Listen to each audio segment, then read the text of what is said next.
All right, welcome to the Stanislaus County Board of Supervisors meeting. It is 9:03. Please stand for the Pledge of Allegiance, followed by the invocation by Jeff Pishney with Love Stanislaus County. I pledge allegiance to the flag of the United States of America and to the republic for which it stands, one nation, under God, indivisible, with liberty and justice for all.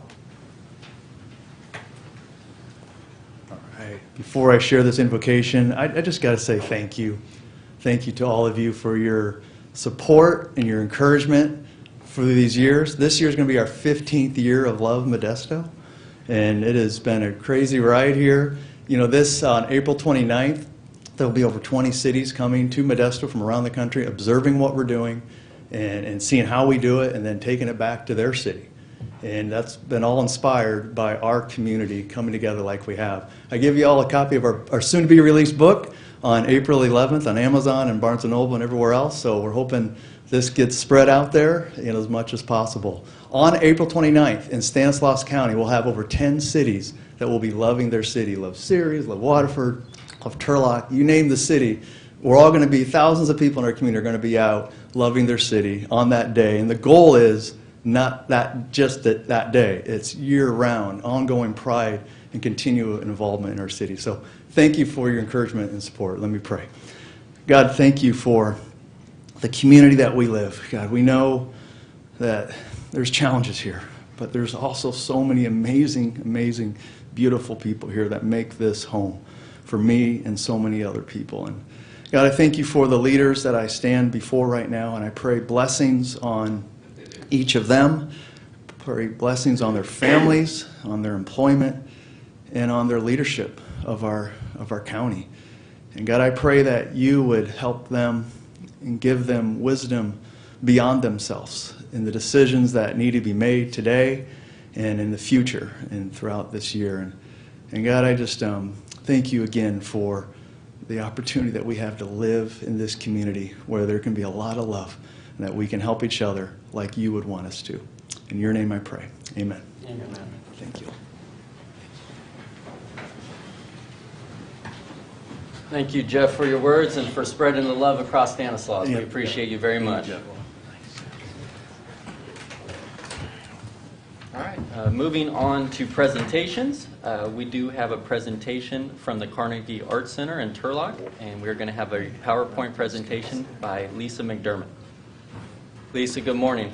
Good morning. Thank you so much. It is always such a pleasure to have Supervisor Chiesa invite me back to bring you up to date. It's been a couple of years, I think, since I've been able to come here and talk with y'all, but I'm excited for this opportunity. For anyone who's not already familiar with the Carnegie Arts Center, I just want to quickly introduce you to what we do.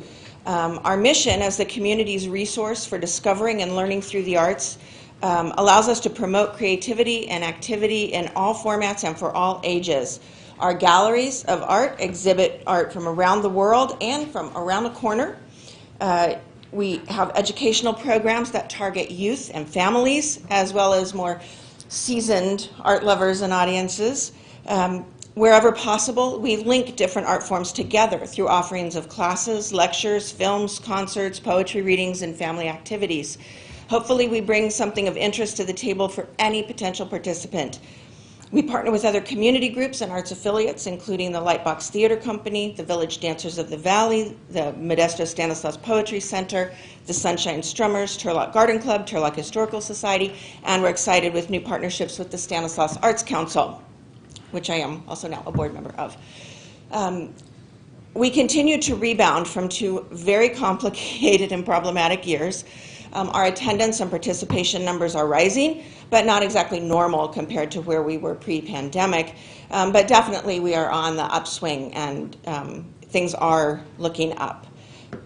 The program, as you know, Supervisor Chiesa, that is dearest to my heart and that I am most excited to see coming back this year are school field trips. Our Discover Art Field Trip program brings students from throughout our region to experience visual art in our professional setting. Each group receives a docent-led tour of the gallery exhibition, which changes with every field trip, and a hands-on art lesson that reinforces the themes and concepts from the exhibition experience. Already scheduled during the 22-23 school year, which started in September, we have 36 schools, 2,200 students from Turlock, Ceres, Empire, Modesto, Tracy, Keys, Newman. We also will be visited by students from Hillmar and Delhi, and we're hoping to add just a few more. That's what was scheduled as of this past weekend already. September, since I haven't been here in a while, I'm going to go back to September of 2021 because 21-22 season was the 10th anniversary of the Carnegie Art Center in our new building. We planned a year's worth of events and programs surrounding the anniversary. One of the important programs was the 10th anniversary naming of the Loft, which is our big lecture hall performance art space in the building. We received a generous gift to our endowment fund from the John and June Ripley McVeigh Trust, which allowed us to put their name on the space. June McVeigh, who some of you may know, was a beloved dancer and teacher and a mentor to many, many young people in our community. And so it was a perfectly fitting tribute to add her name to our beautiful building. The McVeigh Loft is host to so many different kinds of activities every year, including an upcoming government night next week. It just seemed like exactly the right thing to do, and will honor the McVeighs for a long time. In 2021-22, including the McVeigh bequest, we added over $350,000 to our endowment fund during that season. We offered limited edition artworks created by 2 local artists as thank you gifts to endowment donors. I still have a few of those left. You can see them. If anyone feels like making a donation, we never turn down donations. As part of the 10th anniversary events, we held a contest to create downtown street banners sponsored by the Turlock Downtown Property Owners Association, the Greenery Nursery, and Roebuck Refrigeration Company in Turlock. We were able to select 16 winning designs from 150 that were submitted. The banners were on display throughout the downtown for most of the anniversary year. The children whose work was selected ranged in age from 4 to 15. All of them, as you can see, were thrilled to see their artwork on public display. This was such a popular event that we had another one this year. So the 22-23 season features banners celebrating California. Some of those are still on view in the downtown. Our 10th anniversary block party, which closed out the year for us in June of 2022, was also a huge success. One of the hottest days of the year, June 25th of 22. We still had 400 people come out and celebrate the arts and the Carnegie. It capped off our year and was fun for the whole family. It was so much fun that everybody at the event told us that we should do it again. So coming up June 10th, we have our 2nd annual block party. Sponsored this year by the City of Turlock Events and Activities Grant, and our returning sponsors, our friends at Gemperle Family Farms.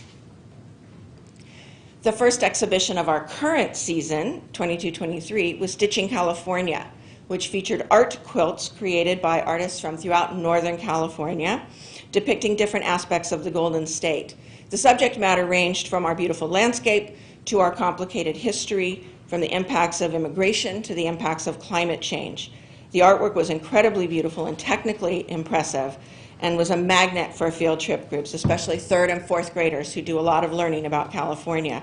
It allowed us to integrate the arts for the teachers into other curriculum about history, social studies, and science. Our spring exhibition, which is currently on view, features 4 women artists who are all professors of painting at our region's colleges. All of them begin with a degree of realism in their works, but they alter our perspectives in very unique ways. The show's already appealing to schools as well, with an engaging curriculum about how artists use and depict space. Coming soon is our most important fundraiser of the year. I invite you all to purchase your tickets, which are on sale now. The Art of Design Weekend kicks off on Friday, May 12th with a Twilight Tour, which is an evening of food and wine at a beautiful one of Turlock's most beautiful historic homes, built in 1911 and recently remodeled. It's going to be quite an event. On Saturday, May 13th, from 10 a.m. to 4 p.m., ticket holders can visit 4 different homes in Turlock to experience and be inspired by creativity in interior and landscape design. You can go to our website if you want to find out where to get your tickets to either or both of the events, make a weekend of it. And I just want to say I hope to see everyone at the Carnegie soon. A quick shout out to Sarah Denton and our friends at the Stanislaus County Library. We've been added to the Discover and Go program, so you can check out a pass to attend the Carnegie Arts Center for free from the local library, which is a wonderful thing. We've already had visitors use their library cards to come and see us. There will be a lot to see and do all year long, and I thank you again for the opportunity. I'm happy to answer any questions about the past or about what we've got going on in the future. Wonderful Thank you. work. Thank you. Any questions? I just want to make a comment. So, Lisa, every time you come in here, you get me all excited about this. But I told you, Megan.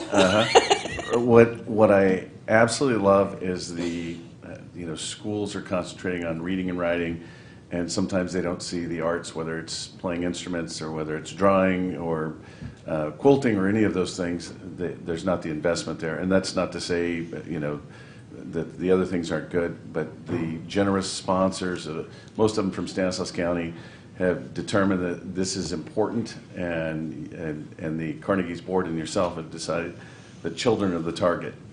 And we had the opportunity, I think, was it Sarah and Keith and I can't even remember who, Yes, we went and judged. Jerry, yep. It was an art show, I guess you'd call it an art Yep. exhibit, and we went and judged to give prizes, and it was truly amazing.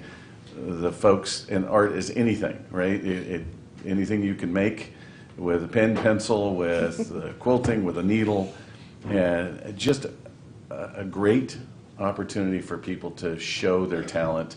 And I know that COVID's gotten in the way of a lot of the business, but glad to see you're open again. I'm fully supportive of it.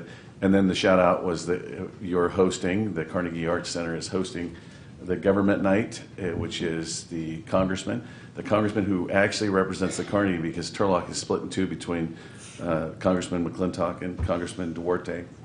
And so it's Congressman Duarte's district by a couple of streets. So he'll be attending. It's April 5th. It is April, it's next Wednesday. Yep. That's April 4th, right? April 5th, April you're 5th. right, from 6 to 7:30. And Senator Alvarado Gill will be there, Assemblymember Alanis will be there, and Mayor Bublak, as well as myself. So I appreciate you doing that. And No, we're also- happy to do it. There are rooms in the building available to rent to any of you who want to have Yes, something. that's right. Yeah, thank you. Thank you so much. Awesome. Thank you. All right. Moving on to public comment. Open public comment. Public comment is a time for those in attendance to speak on items not related to the agenda. Please state your name for the record. Direct all comments towards the dais, and so is fair for every speaker. Please keep comments to a 5-minute time limit. I do have a couple comment cards. I would like to bring up Tara Chumley, our Parks and Rec Director. Tara, good morning.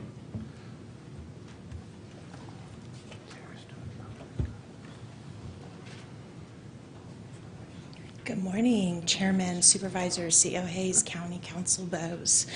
I wanted to share with you today that we have our 7th annual egg hunt happening this weekend at beautiful Modesto Reservoir.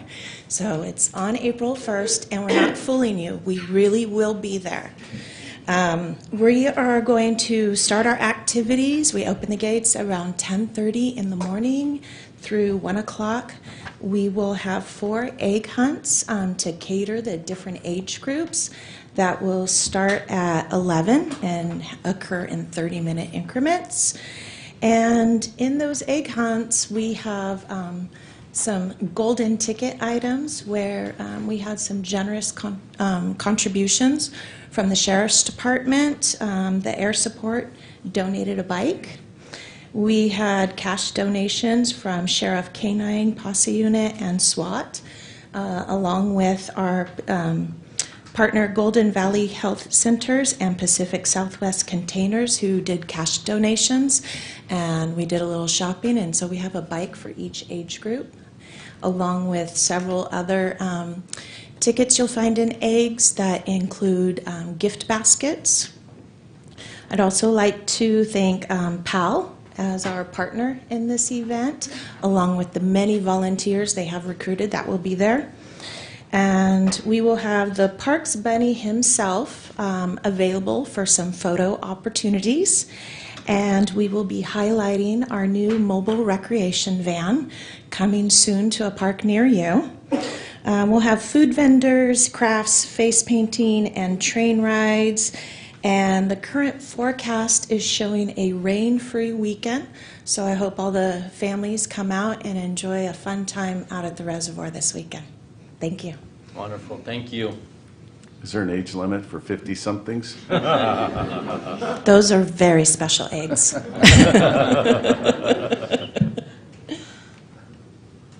All right, our next speaker card is for Ramon Rodriguez. Ramon, good morning. Thank you for being here with us. Good morning, everyone. How's everyone doing? Right? Great.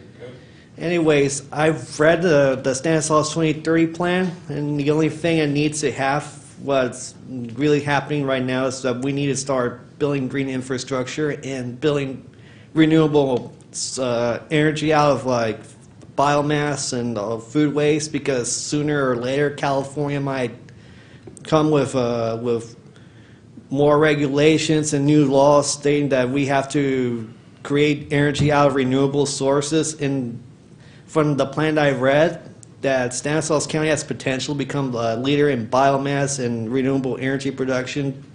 And this is a perfect opportunity to do it right now. You know, we've wasted so much food, but we can turn that food waste into electricity, fuel, you name it.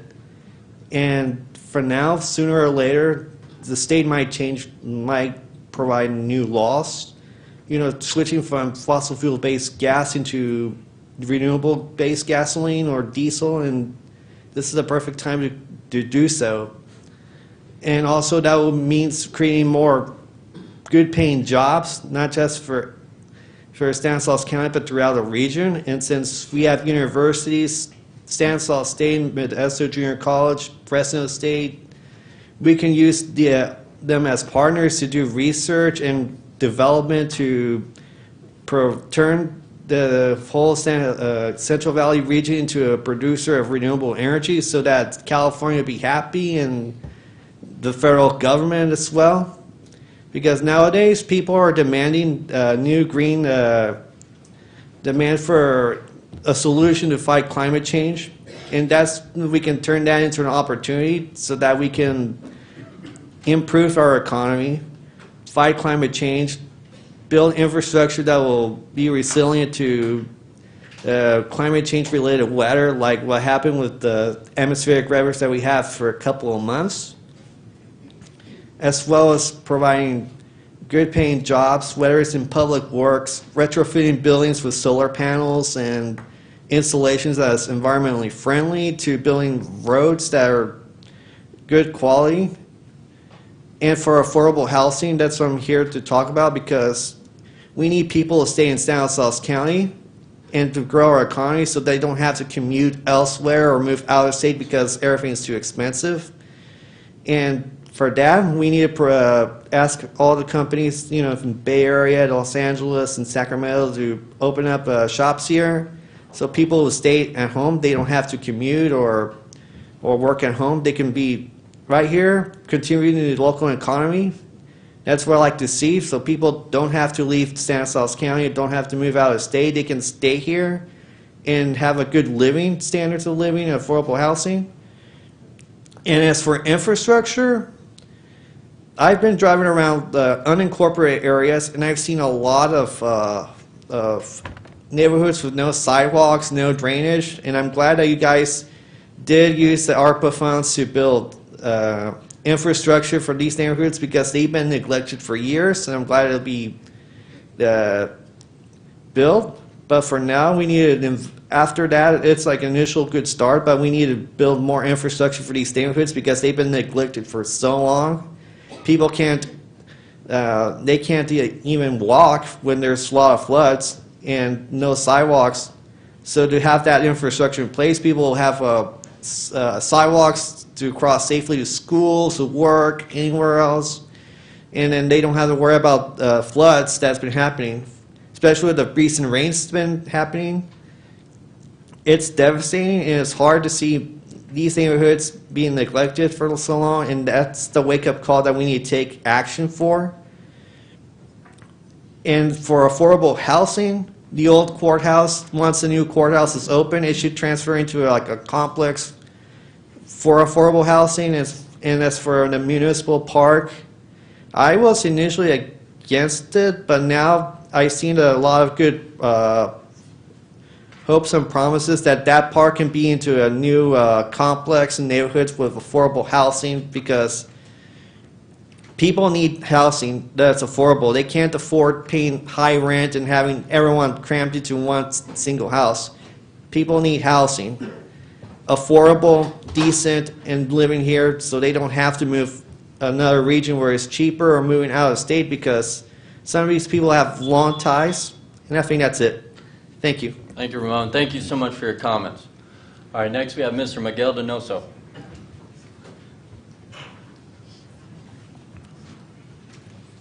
Thank you, Mr. Chairman and members of the board. Can you pass this one, please? I request many times to the board of the address of the 625 I Street.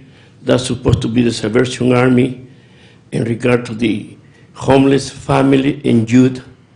In more than 3 years, and still empty that building.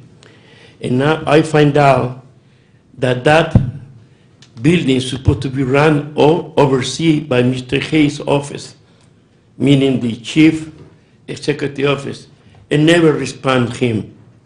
He never respond to me, or even in the public comment or no public comment. So the question is, why is that empty building? Is the Salvation Army having problem financial? The county not want to do nothing about it and acting like it's going to improve the homeless issue? I don't think so. So I'm questioning the attitude and the position of Mr. Hayes in not doing zero in regard to that building. And Mr. Whitrow, I called 2 times his office, and somewhere, somehow, I know it's busy right now, but I think it's time to have response, and somebody has to answer. And I'm expecting the chief executive office to respond. At the same time, the county council, because that building is empty for more than 3 years. The second item in regard to the public comment, Mr. Chairman, and the papers that we received from the 6th floor in regard to the agenda is under consent and not under discussion. So it's very confusing for a lot of people. I received that, and say consent. So that means consent in regard to the executive director to do the consent of for us to come in here. And at the same time, under 7.3 is discussion. So what it is consent or discussion? Thank you, Mr. Chairman. Thank you, Miguel. All right, next we have Rebecca Harrington. Rebecca, good morning.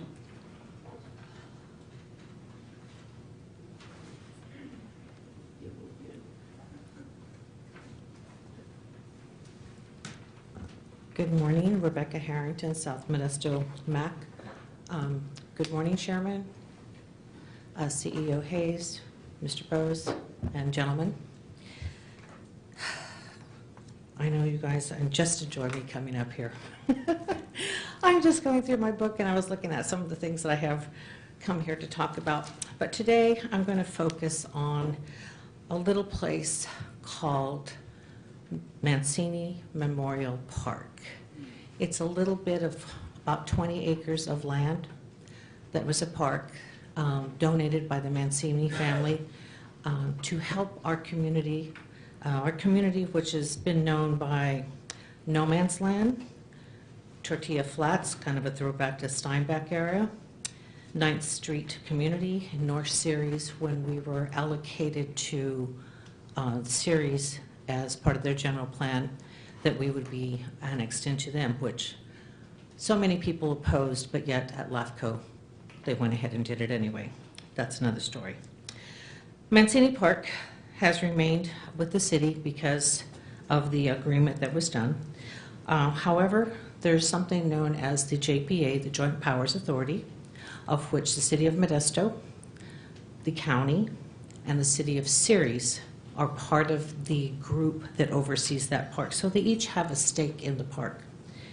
We have asked for many years to have that park renovated, but unfortunately finding out just more later than sooner that because of the size of our park, we don't meet a density criteria in order to qualify for funding, even though we've had 200 people come and sign and want to be a part of the park and looking for funding, which City of Modesto was looking for. It was about $8.5 million.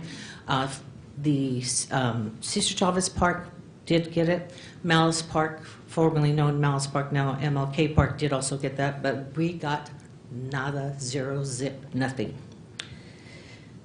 So now we're looking at a situation, the loss of something that was a staple in the community. Excuse me. The Legion, the American Legion Hall there out on, I forgot the street, Santa Cruz. Their building burnt down. There was money that was allocated. Supervisor Graywall did a little checking, and come to find out through a little bit of this and that, that $450,000 is now going to be put into the park. Now, mind you, that is after the city of Modesto has had a cell phone tower out there getting $1,700 a month. They take their first 10% off the top, and then they take that money and they toss it into the general park fund, of which Mancini saw literally nothing. So what I'm here today to ask is, as being that the county is part of the JPA, I'm asking that the county look to invest some money into our park. We have $450,000 by default. I was able to talk to TID 5 years ago to get them to give us $5,000. Kind of some new people there kind of said, oh, we don't do that kind of stuff, and thank God we have emails, because I had all the information there, sent it to them and go, oh, look, here it is. You guys agreed to give us $5,000. I've had $2,000 at the Stanislaus Community Foundation on deposit for 10 years. I'm sure y'all who have been here a while remember me coming here with my cast on my arm and talking about that too as well. So we have some money, and I'm actually out there looking in the community to see where we can get some more money. But I would like for the county to please look sincerely and aggressively and with heart to see what they can do to help our park. We're going to look at doing community partnership where we actually will get some of our people in the community to come and help do some of the work out there to defray those costs. So therefore that more money can go into what structurally needs to be done versus put into labor costs. With that being said, that's my little bit today. And then also, I just also want to check with Supervisor Graywall if we are still good for an April 15th date to do a community cleanup. That is something that we're working on. Tuolumne School has graciously, the principal there is amazing. She loves that community. So she's graciously said that she will look into having that location for that community cleanup. And that is so important because we need to present a better community. Oh, I'm done. Okay. Well, anyway, that's it, and I'll see you back a little bit for another item. Thank you. Thank you, Just Rebecca. responding to the April 15th Go ahead. chair. Yes, we are on, and I know my office and Eric are working on getting dumpsters with Bertolotti and setting up the timing. So we're on for April 15th. Okay, good. And then if you all will look into that other item that I asked about, I would be greatly appreciated for my community. Thank you all, Absolutely. sir. Wonderful. Thank you. All right, next we have Byron Bogart. Byron, good morning.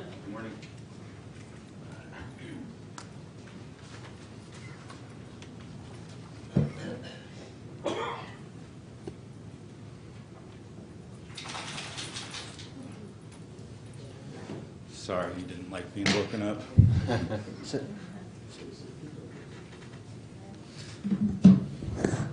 Good morning. Good morning, Mr. Chairman, Supervisors, County Council, CEO Hayes.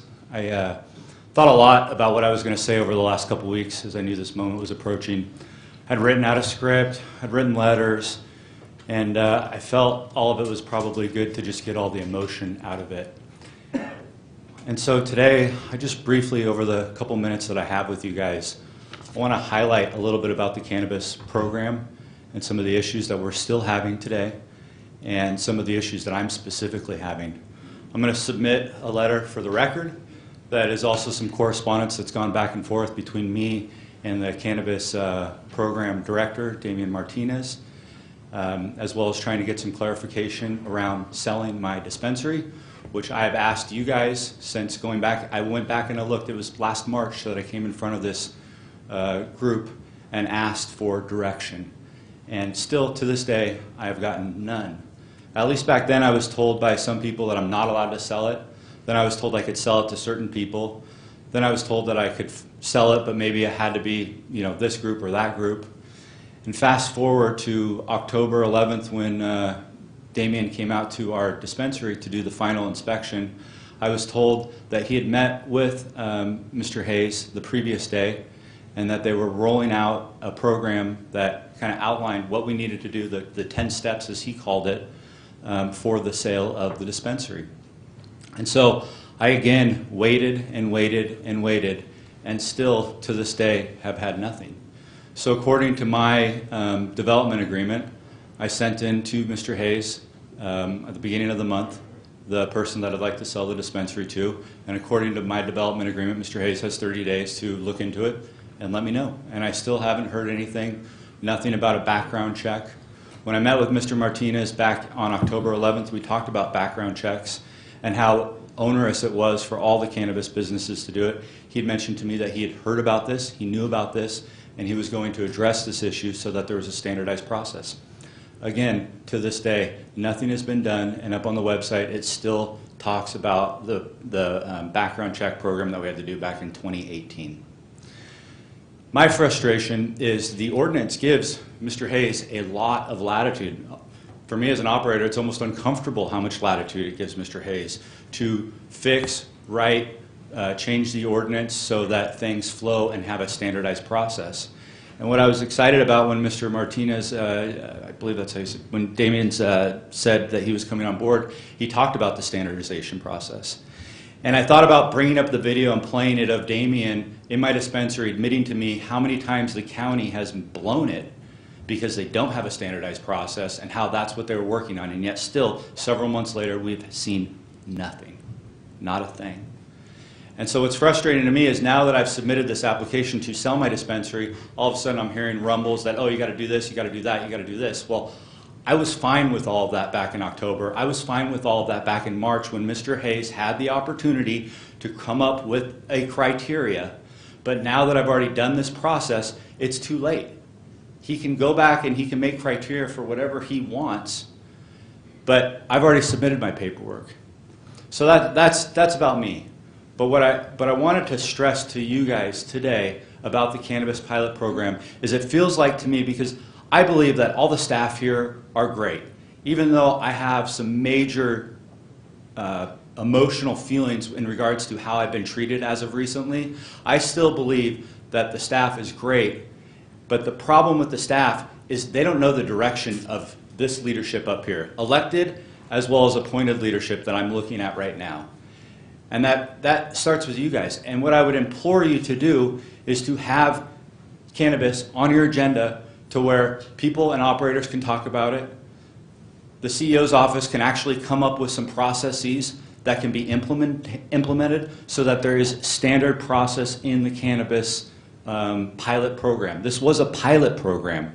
And in fact, Mr. Boggs' name was mentioned earlier about as a judge, and I go back to when I met with him in 2017, 2018, and how he was working with all of us and wanted to talk and work with us so we could work through these issues. And since then, I realized we had COVID, but after COVID, and even as of the last 6 months, Mr. Hayes could come up with a set of standards on inspections as an example, the permit as an example. Damian mentioned some stuff about the permit that was way off base, and I went back and I read it, and like I said, I put it in the letter. I'm going to submit the letter. I also had emailed all of you guys, including your staff, blind CC'd the email letter, so you guys can look at the code too.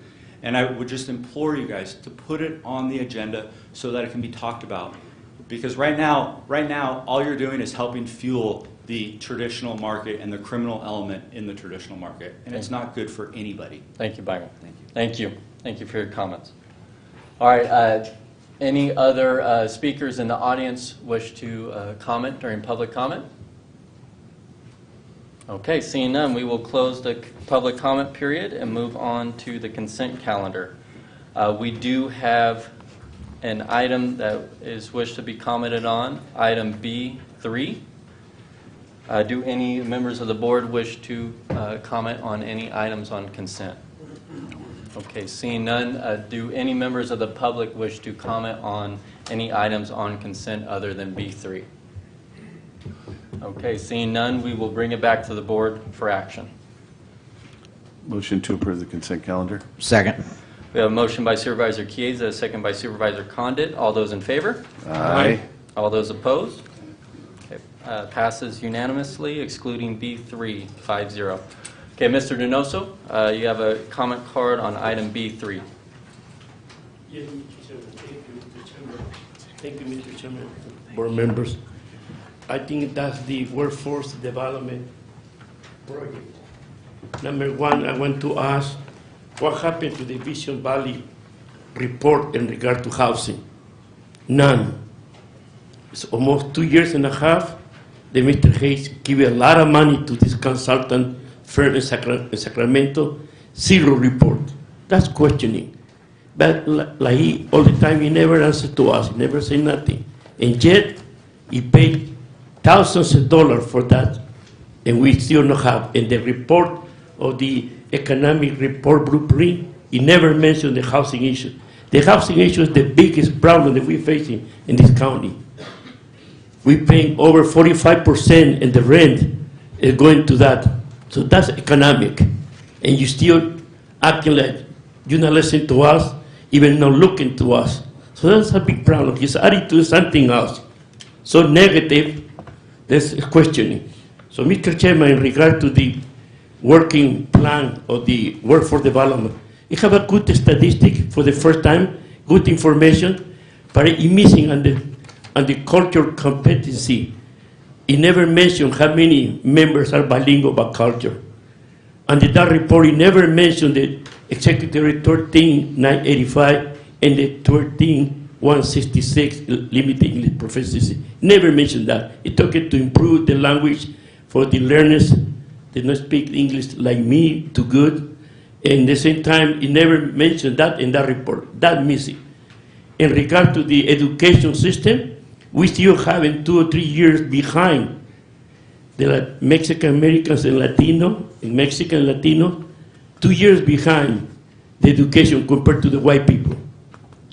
So no matter how much training we give it to these people, we're still behind. The 12-year graduation is not 12, it's 10-year graduation. You cannot read and not have mathematics and writing. So what's the purpose of this training? It continue to be a cheap labor in the market? Yes. In regard to the other issue, in regard to the ethnicity group, it's very confusing. It's 85% is white, and at the same time with common ethnicity, it's 42%. So what it is? We are white people, and the white people have ethnicity? Yes. We have person of descent, Italian, French, many races under the white. So the white have ethnicity? It's a big question. At the same time, the Hispanics from Spain, they're calling us Hispanics, are white people. So we are part of the 82%? It's questioning. At the same time, move right away, say ethnicity 42. So what it is? Are we part of the white people, or we are not part of the white people? We are Hispanic and Hispanic descent, so-called Hispanics from Spain, is white people. So we are part of 82%. That's a questioning. The other issue is the bilingual culture issue. It never mentioned how many people working on the culture competency. And the issue of the education, very bad education. And then in regard to the 3 forums they have in one time, only one time I got to one of the forums, I was the only person from the community. The rest was employee from the county, employee from Office of Education. So what is the outreach and the following purpose? It was from 9 to 1 o'clock. Very few people from the community can go to that time. And like right now, very few people can come to the public comments to the county. And you guys continue to refuse to have more night meetings because we don't want to. Mr. Hayes is mastering that. He put everything on the consent county agenda, and then when we come, it's too late. He already passed. And you guys already agree. And never questioning what he's doing. So I'm questioning that process. So, Mr. Chairman, I think the report is good and for the first time have a good data, but at the same time it's missing a lot of the information. Thank you, sir. Thank you, Miguel. Do any other members of the public wish to comment on item B3? Okay, seeing none, I will bring it back to the board for action. Motion to approve. Second. We have a motion by Supervisor Condit, a second by Supervisor Graywall. All those in favor? Aye. All those opposed? Okay, passes unanimously 5-0. Okay, moving on to our discussion items. We have a presentation by Casey Young regarding the Pension Reform Act for Stanislaus Regional 911. Casey, good morning. Thank you for being here with us. So, good morning. For those of you I have not met yet, I'm Casey Young, the Deputy Director for Stanislaus Regional 911. We currently continue to experience a staffing crisis, not only locally but nationwide for 911 dispatchers. We have 43 allocated positions and 33 hired. We have 12 in training and 6 current vacancies. We expect to have an additional 5 vacancies by June, 2 leaving in May, and additional 3 leaving by June. With that being said, we'd like you to consider rehiring Rhonda Nunes, recent retiree. She has 26 years experience, and she retired on February 15th. We really could use any dispatcher that we can get. So with that said, we hope you'll consider waiving her 180-day sit-out period. All right, thank you. Do any members of the board wish to comment? So I'm just going to make a quick comment. Last week, I just showed up unannounced and to say hello. And when I went on the floor, if you've ever been to the 911 center, they're trying to train, right? It takes people to train folks to be competent on a radio. And that means, it takes our current employees, of which there's not enough of them. So it's a real challenging situation out at the 911 center. The recruitment process, you're doing such a great job, obviously, to have 13 people in the queue. Yeah, and I don't have any issue with this. I very much support it. And I'll let Buck, who's the member on the Regional 911. But I just want people to know how hard the current employees are working, not only to do their jobs, but to train all of these new folks. And it's a difficult situation out there for sure, but appreciate everything you're doing for sure, Casey. Thank you. Yeah, definitely, we are looking for people to fill those positions. I think every business throughout the state of California nationally are having problems filling these positions, and we are in that same boat. And Casey, you're doing a great job trying to find bodies to do that, and it's been a rough go. And I've worked with Rhonda for most of my career prior to being elected. She's a great dispatcher and will help out quite a bit. So I'll be supporting this also. Wonderful. Casey, thank you for doing this. Not just 911 dispatch, across multiple fields, just the shortage of people is unbelievable what we're dealing with right now in this country. And so you guys aren't alone. I know in my own office, I say this all the time, we have such a shortage of CPAs. I see in all the businesses that I work on, it's unbelievable.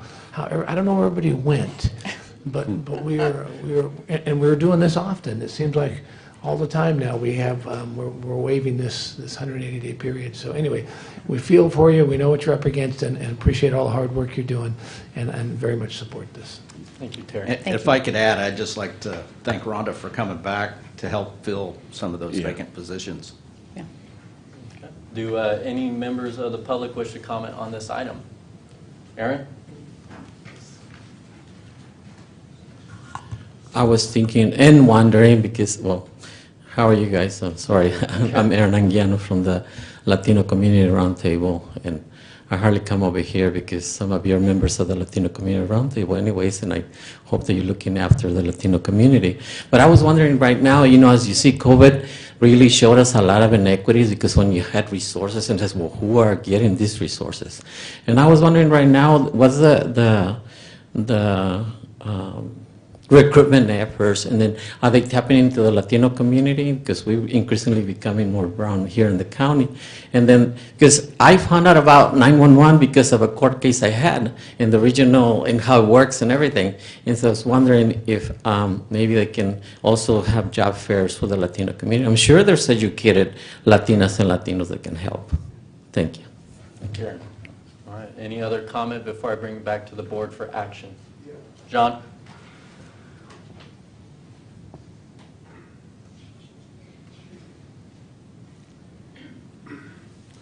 Yeah, John Mataka with the Grayson Neighborhood Council. Well, I just want to piggyback on what Aaron had just said.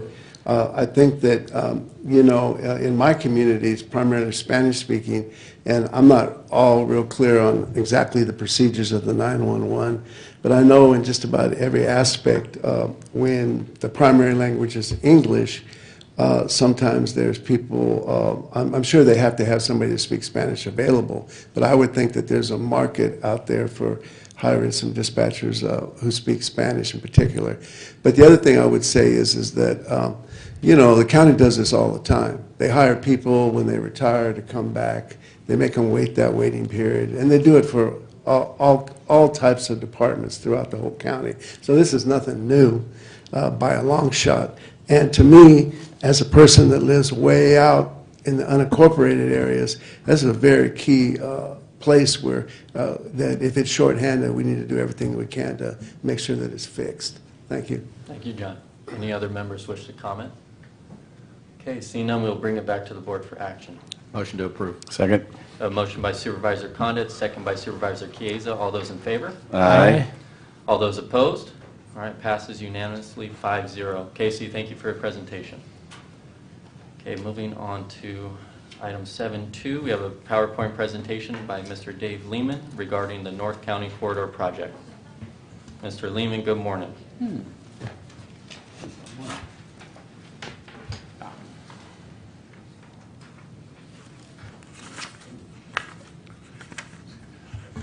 Good morning, Chair Condit, board members, CEO Hayes, Council Bowes. I'm Dave Lehman, Stanislaus County Public Works Director, and I brought today with me Jamie Lupo, she from OPC. She's our right-of-way agent. We're here today to talk about a resolution of necessity.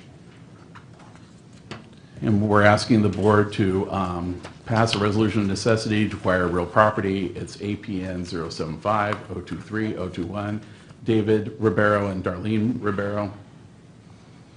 We're going to talk about the project description, an overview of the process, and then a discussion of this specific property. And here's an overall view of Phase 1 of North County Corridor. And it goes from the corner of Clarabelle and Oakdale, south down Oakdale, then starts on its new alignment. There's going to be an interchange at Roselle, and then up and over the MID Canal and the BNSF tracks at Terminal Avenue, and then land at Claus. And the parcel that we're acquiring here is the local road Clarabelle is being realigned because North County Corridor will wind up at the intersection where Clarabelle and Claus used to be. Here's the subject parcel. We split property lines here. So we're not acquiring any structures from the Ribeiros. And this is you can see the aerial, the buildings are missed, and we're buying, not quite it, well, we're buying some land on the northwest corner. The project approvals to date, Caltrans approved the CEQA NEPA environmental documents and route adoption on May 22nd, 2020. These actions confirmed the alignment 1B and created and improved the North County Corridor project. Just for the record, all four alternatives were on top of each other. through this segment. That was the alignment that all the cities, Modesto, Riverbank, Oakdale, and the county, and Caltrans approved. The NCC project will improve the regional network circulation. It'll relieve existing traffic congestion, reduce traffic delay, and accommodate future traffic on State Route 108. It'll support efficient movement of goods and services and enhance traffic safety. We've had multiple fatalities at the intersection of Terminal and Clareville. This project, as approved, is the greatest public good and least private injury. Through rigorous environmental study and public outreach, the project has been designed to maximize the benefits to the public at large while minimizing impacts to private property owners. A thorough analysis regarding the need for each property interest was conducted in the project's planning phases. Project teams worked diligently to minimize the need for property acquisitions. Alternative 1B is the alternative which is planned and located in a manner that is most compatible with providing the greatest public good and least private injury. This is what we're asking the board to find. The public interest and necessity require the North County Corridor Project Phase 1, final EIR/EIS approved on May 22nd, 2020. Project is planned in the manner that will be most compatible with the greatest public good and least private injury. The subject property is necessary for the project, and the offer has been made to the parcel owners to be acquired. And here's where what the staff is asking the board to approve. Find that the public interest and necessity require the North County Corridor Project. Find that the project is planned or located in the manner that will be most compatible with the greatest public good and the least private injury. Find that the subject property, APN 075-023-021 Ribeiro, described in the resolutions attached to the staff report, are necessary for the project. Find that the offer required by Section 7267.2 of the Government Code has been made to the parcel owners of the properties to be acquired. Adopt a resolution of necessity in the form attached to the staff report as Attachment 1. Authorize County Council to initiate eminent domain proceedings to acquire the subject property. And with that, we'd like you to open it up. All right, thank you, Mr. Lehman. Do any board members have any questions or comments? Okay, seeing none. Oh, Dave, how many times have we attempted to contact the owner? Oh, I have it. I brought the diary. It's a page and a half. It's, I don't know, over 20.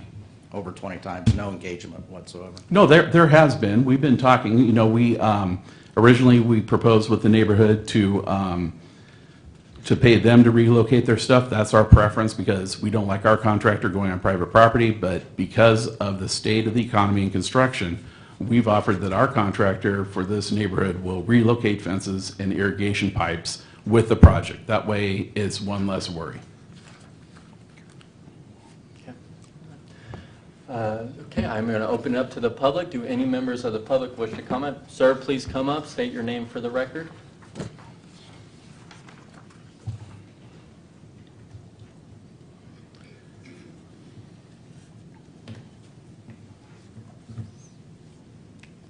My name is David Ribeiro. I'm the owner of the property in question right here. There's nothing we can say. We know you're going to pass it. We are here to acknowledge it, and that we are starting negotiations on Thursday. We're going to meet with Corey. That's all I have to say. Okay. Thank you, sir. Thank you for your comments. Do any other members of the public wish to comment on this item? Okay, seeing none, I will bring it back to the board. This is a 4/5 vote required. David, negotiations continue, even with this step, negotiations continue on. I just want to confirm. Absolutely, for sure. And we look forward to successfully concluding this one. It's just the timelines are getting such that you're going to see a few of these coming down the pipeline. We're starting to run out of time, so to speak. And so we need these done. That we negotiate continuously all the way to the courthouse steps if it goes that far. We don't anticipate it going that far. I'm just going to jump in here and say what I always say from Mr. Ribeiro, and anytime we're dealing with these right-of-ways and these takings, basically, this is always the hardest part, I think, of this job, is when we're in these situations and we have to do this, or these things are presented for us to make a decision on. And we always have to look at, you know, we represent the entire county. We're trying to do the greater, what's good for the greater good. And sometimes it doesn't always work out for the individuals, but there is a greater good here that we have to do. And I know myself, as we worked with 132, and as we put that new freeway in, and what we've accomplished there. And there were several hard decisions throughout that process that are just not easy to make, and I respect all my board members up here as we have to do this and make these decisions. But I know we try to do all that we can to minimize the pain and cause it to be as less painful for as many people as we can. And so and this is just another one of those situations. And for the Riberos, I feel for the situation that you're in. I very much appreciate it, and that you guys came here. And I look forward to the negotiation as we'll try to figure out a way to make this fair and amicable for everybody, as least painful as possible. So, hey, I will support this. Sir? Come on up. Sir, please come up and state your name for the record.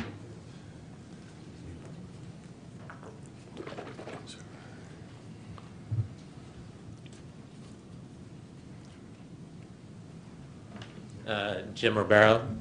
No offense, but this is actually the second time we've been wronged, because actually the Riverbank Army plant had already contaminated our water in the 80s. So now you guys are taking our land here in 2023. So I just want to acknowledge that. I know you guys feel for us, but obviously you don't feel for that much, because I mean, it's pretty known how the ammo plant contaminated the water on Davis Avenue. So you guys came back and decided to put the road through here, because this is the third time, because it's actually changed since 2014. Like 2010 to 2014, the road was actually going to go somewhere else. Then it's changed over time. So I just want to acknowledge that I understand what you're saying, that you probably do feel for us, but we're not seeing it. So, and just to your point too, could you just answer for me what's going on with the Army plant now with the contaminated ground?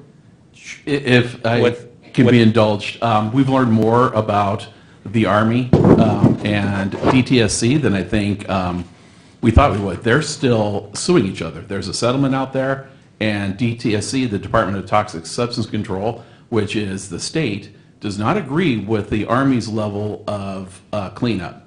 And so the state has been dogged with the Army on trying to remediate this. And, you know, the state of California is working hard for this neighborhood and trying to get the Army to clean up. And so the conditions on us just to dig a dirt road on the south side are pretty amazing on what we have to do. And that's only the top 2 or 3 feet.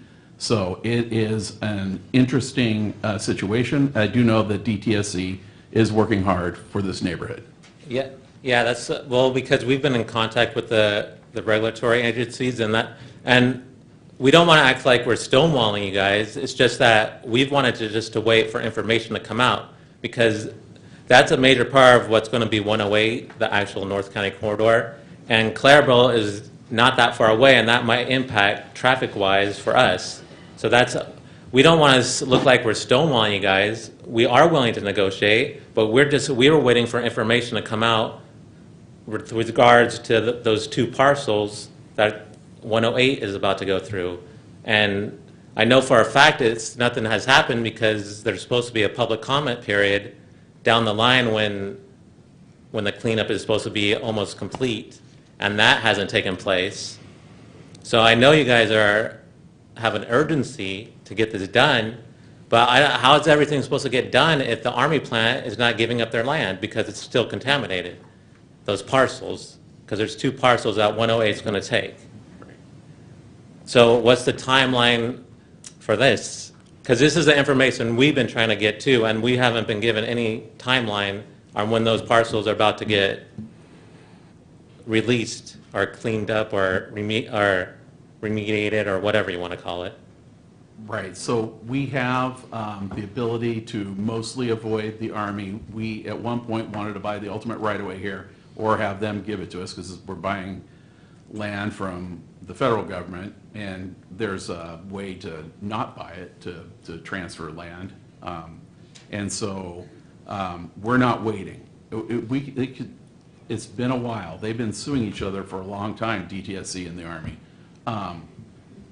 So we're going to do whatever the Army tells us to do to be able to construct our project, which is going to add cost on us. But this is not going to get resolved, in my opinion, anytime in the immediate future. This has been going on, I believe, since the 80s. I want to say 80s, early 90s. Well, it's been a long time. Well, that's my point about today. You guys are rushing us into negotiations, yet a major part of the road is not cleared to build yet. Because I know for a fact you guys had a June meeting at the end of June of last year that acknowledged that you guys can't acquire the land until it's cleaned up. So if it's still contaminated, how are you supposed to acquire it? We're designing around it.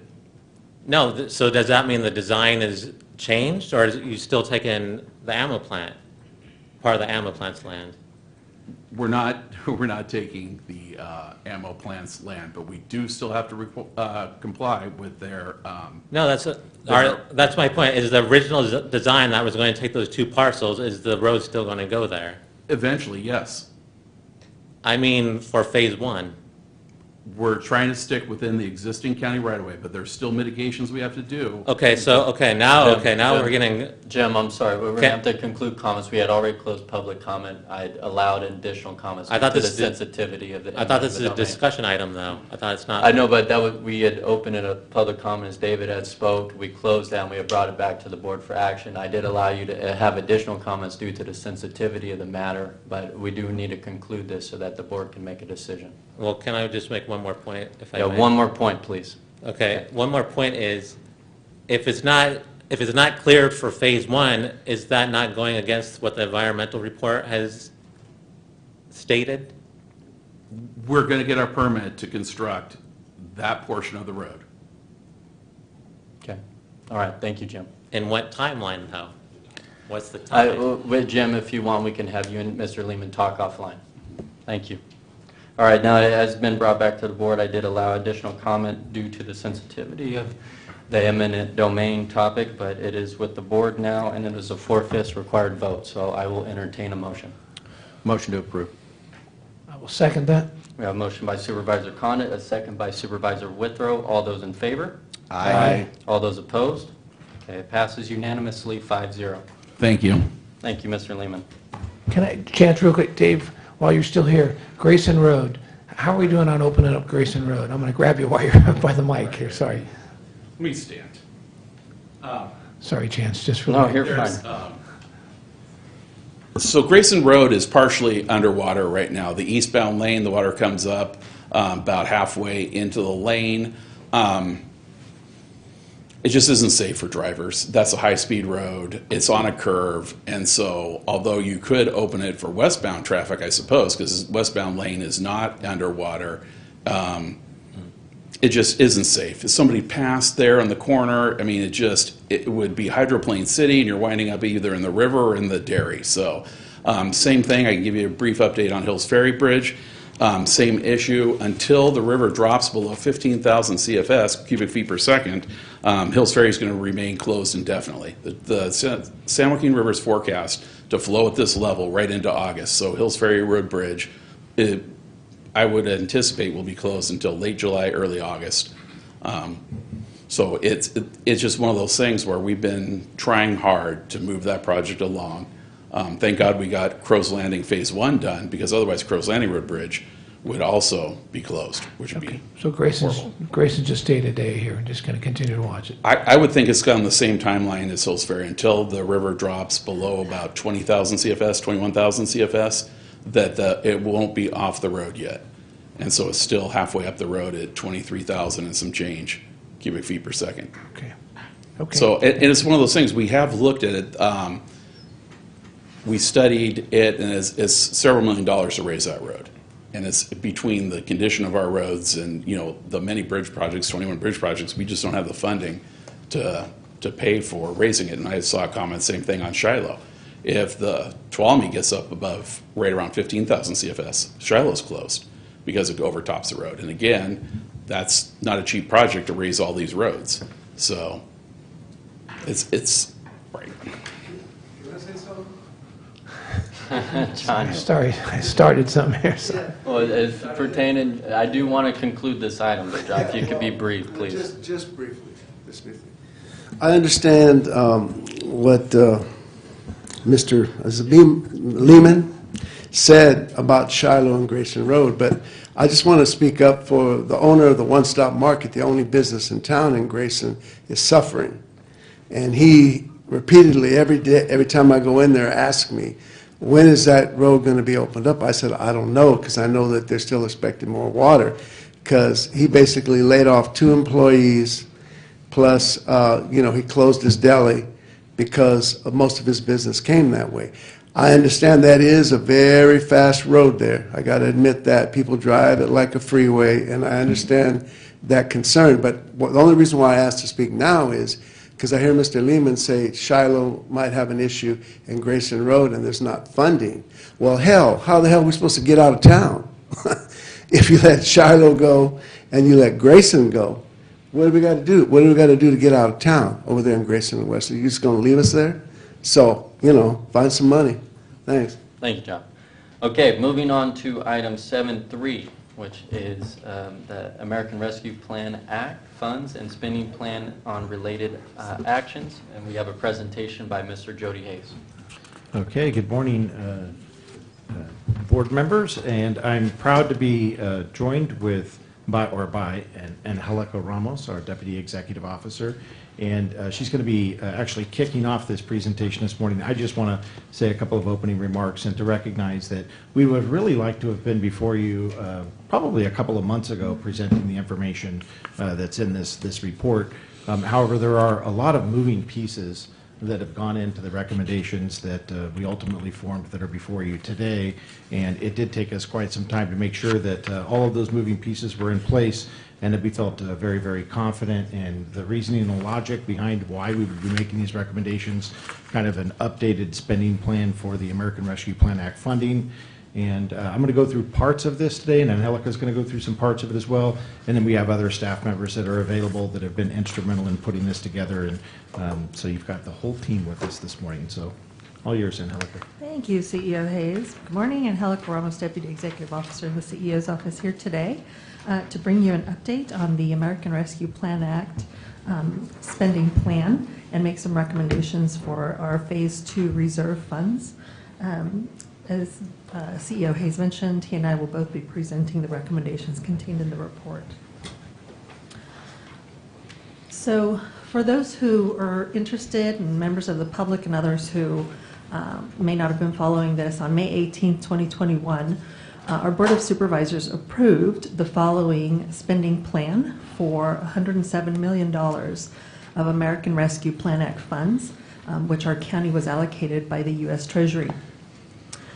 In that plan, $50 million was approved for community infrastructure projects, $30 million for economic development and job creation, $5 million to support families and individuals to gain access to resources to support COVID recovery, $5 million to establish a community development corporation, and at the time, we set aside $17 million for a Phase 2 reserve, being cautious, not knowing what the future of COVID response would look like, with the intent to come back, as we are doing today, to discuss use of those funds. That's where we are today.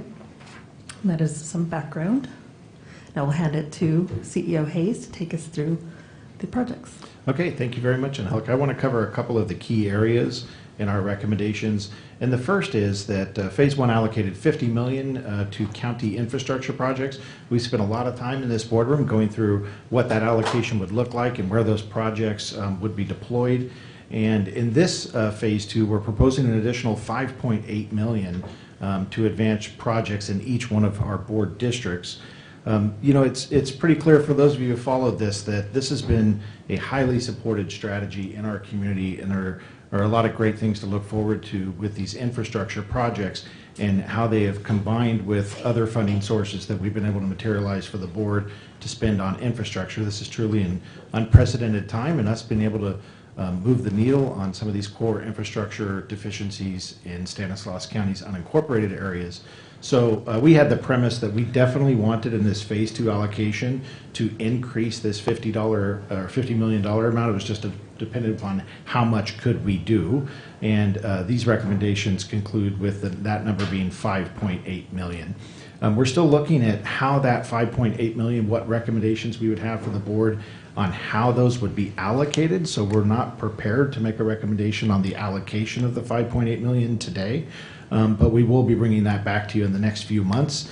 What we really need is to look closer at the cost projections of all of the various projects that have already been approved by the board, as well as additional projects that were maybe a little bit lower on the list, or that were not fully funded in that first round of projects. So that's what forms the basis of the $55.8 million, and there'll be more discussion on this item, particularly around how to allocate the funds at a future board meeting. One of the ones I want to spend most of my time talking about today is our economic development and job creation category. This has also had a lot of discussion here in prior board meetings. You'll recall that Phase 1 allocates $30 million to this category we refer to as economic development and job creation. It's our intent to program these funds in a way that future generations of residents in Stanislaus County can obtain local employment in a way that also increases their livelihoods and so forth. That's our main premise, what we're trying to accomplish here. On January 31st of this year, the board did approve a $10 million or up to $10 million to support a bioindustrial manufacturing strategy connected to our Stanislaus 2030 initiative. And then on March 14th, the board also approved initial support for all of the other Stanislaus 2030 initiatives. We've done quite a bit of look at what is the totality of all of those other initiatives, and our staff force suggests that we will be, or we may recommend up to about $8 million in total of all of those other items under Stanislaus 2030 that are not a part of the bioindustrial manufacturing strategy. So what that does is effectively of that $30 million, that provides approximately $18 million that we think ultimately will go in support of Stanislaus 2030 or somewhere in that ballpark. Our staff recommendation is that for Phase 2 of this funding strategy is that we propose the use of $12 million, that remaining $12 million in this category, for further development of the Crow's Landing Industrial Business Park project. I want to go ahead and talk a little bit more about that project for those of you who may not be familiar with it and why we would be making these recommendations. I think anytime you're talking about this business park opportunity, the first thing we need to do is just recognize why are we so interested in this particular item and what is the intended purpose and intent. In Stanislaus County, we have about 25% of our residents, working residents, commuting outside of Stanislaus County for work each day. We have over 40,000 people driving over the Altamont Pass to go to work in the Bay Area. This project is, if you could boil it down in its simplest terms, is about creating jobs locally so that residents who are currently spending 2 hours on the road each day or an hour and a half to 2 hours each day, time spent away from their families and so forth, will have a better chance of a working opportunity closer to home. That has really always been at the heart of what this business park is about. It's not deemed to be a tremendous, revenue generator or something that's going to change the economic landscape of county government, although we do believe ultimately it's going to have, tremendous fiscal upside to it. But the real outcome that we're searching for here are quality jobs, local and close to the residents of Stanislaus County. That's what drives us in this effort. So just a bit of background on it. This project has been underway in some way, shape, or form for 25 years, going all the way back to the base closures that wound up in 1999 with property being conveyed to Stanislaus County in this prior airfield use. We've pursued this concept of what we refer to as a regional employment center, obviously based on those indicators that I mentioned about trying to reduce our number of commuter jobs, particularly super commuters, going all the way out to the Bay Area. We've made some great strides in this project over the last 5 years. So in December of 2018, the business park specific plan was adopted. And that plan calls for development in multiple phases, so it's a very methodical approach to how we'll develop this project over time. It could take up to 30 to 40 years to develop this project. It could also take a lot less than that, depending upon what the level of interest is between local employers and what the value proposition will be. But we always like to, acknowledge that this is a generational project that could take literally decades to complete. This particular project does have a 370-acre public use airport and about 14 million square feet of vertical building space available for the future. So the initial Phase 1A infrastructure, what it's going to take for us to put in the road infrastructure, water, sewer, and so forth, wastewater facilities, I think it's listed on there, grading, drainage, utilities, road improvements. Our initial estimates right now cost us about $36 to $42 million. This additional $12 million is going to get us close to having the project phase, or the Phase 1A infrastructure of this project, close to having it fully funded, at least on the lower end of that estimate. So if we wind up on the higher end of the estimate, and there's quite a bit of contingency in these things, but with today's construction costs, you never know what it's going to cost ultimately. We'll definitely be out seeking other non-general fund monies. Obviously, there is a good portion of general fund dollars that have already been established to this project, but this additional $12 million investment will essentially position the county to be close to fully funding Phase 1A infrastructure and being able to position the property to actually start constructing buildings as soon as possible. As part of that, I want to acknowledge that since we've completed the Stanislaus 2030 investment blueprint, particularly the items around bioindustrial manufacturing, there has been a lot of interest in the development of the Crows Landing Industrial Business Park. It is essentially a perfect marriage between this economic strategy of significant investment in our community that the board has already approved, as well as this prime opportunity in a location that really melds well with the concept of bioindustrial manufacturing.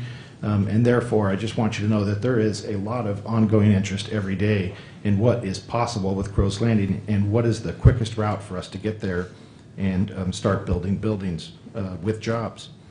With that said, the level of interest and the volume of work activity that is ongoing with this particular project is really challenging amongst our own staff. And so included in our recommendations is we do have a vacant position in the Chief Executive Office at a Manager 1, 2, 3 level. We'd like to increase or reclassify that position into a leadership role, a Deputy Executive Officer level. So we're not asking for a new position, we're merely asking to upgrade an existing vacant position that we have. This will allow us to assign a senior leader in our office that will be solely responsible for overseeing this next phase of development for the Crows Landing Industrial Business Park, as well as other economic development opportunities in our community, along with connections for housing, Stanislaus 2030, and elsewhere.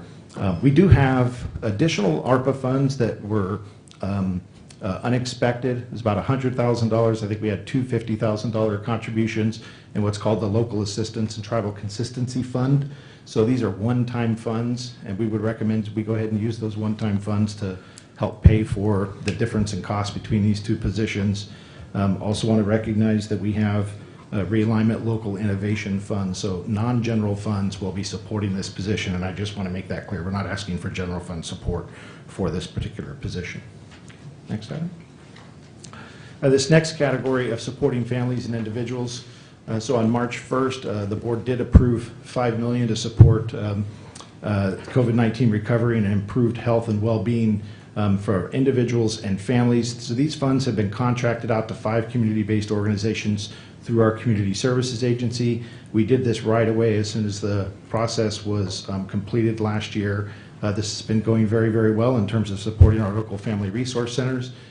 Late last year, this opportunity did materialize to take some match funds, $208,000 in this case, to pull in $833,000 in funding for a Farm Worker Resource Center grant.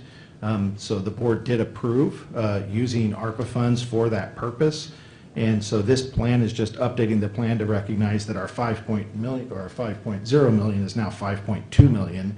And we actually have a presentation a little bit later today on the specific contracting for how to implement this farm worker resource grant. And then I think Anil, are you going to take it from there? Yes. So we are also requesting to set aside what ARPA refers to as a standard allowance allowed for presumed revenue loss.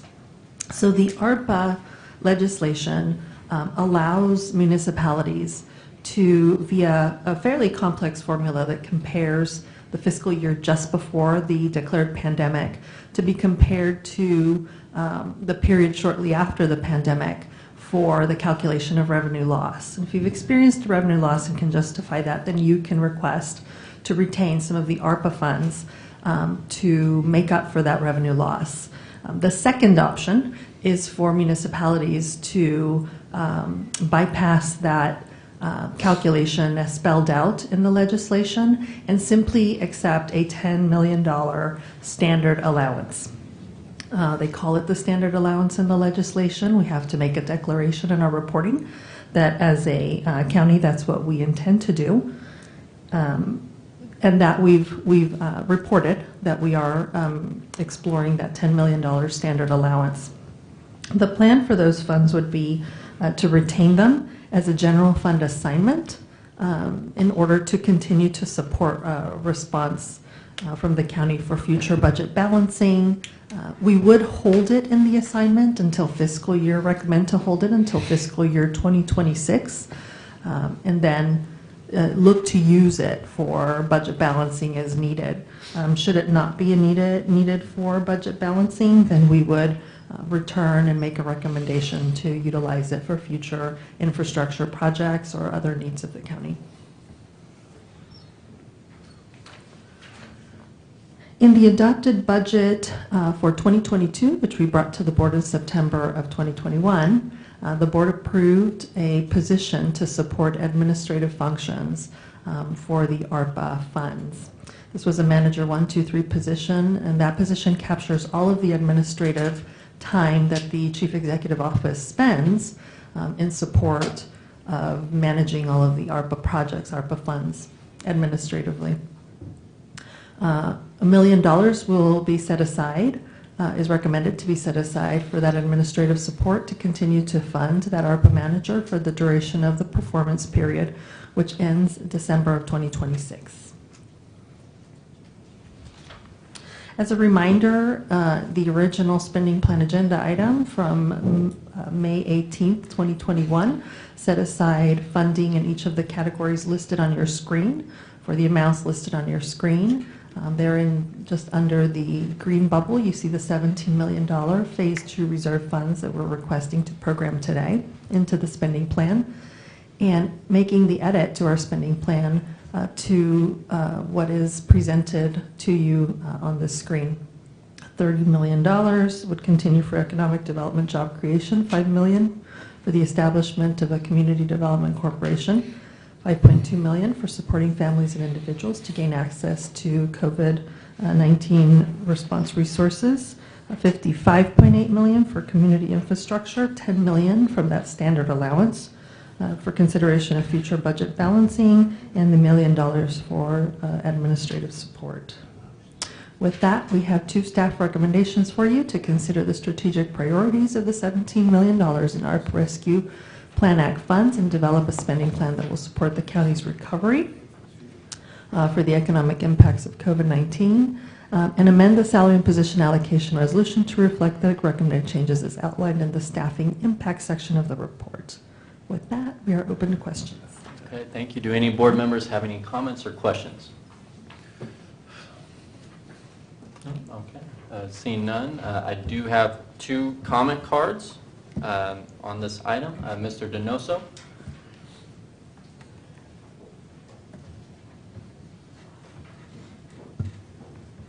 Thank you, Mr. Chairman and members of the board.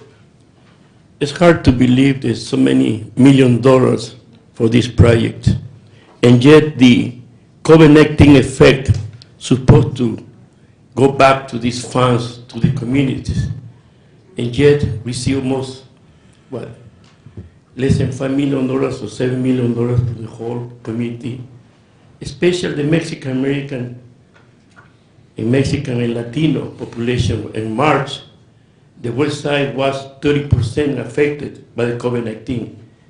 In June and July was 70%.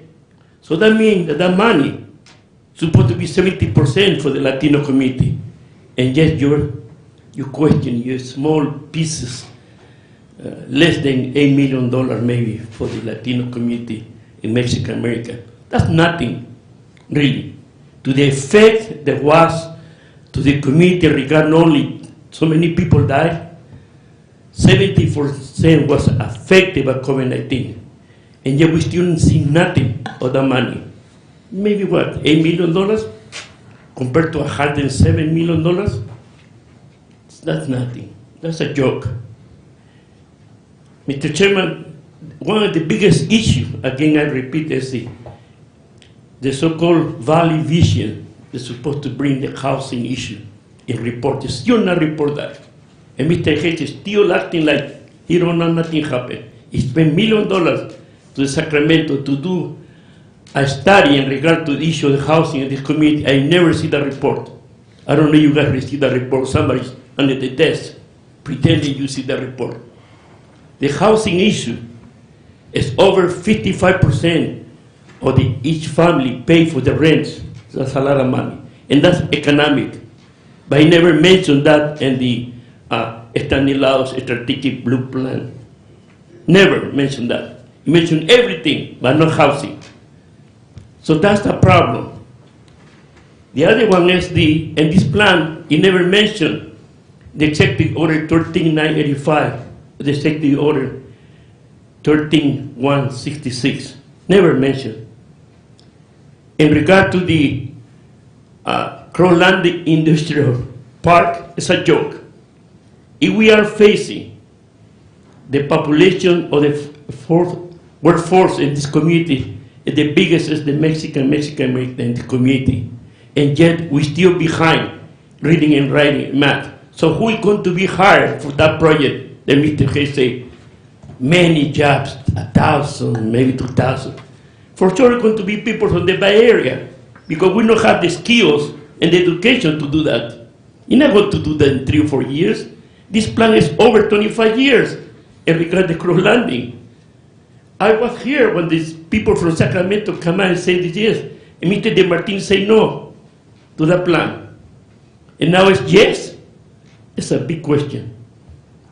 And I know that that place has been renting. Where's the money go? It's been rented. That place of the Crow Landing Air Force has been renting for the agriculture purpose. Where the monies go? Nobody knows. Only Mr. Hayes and his college. Because the executive office, chief executive, is the power broker. The biggest office in this company, they have all the control.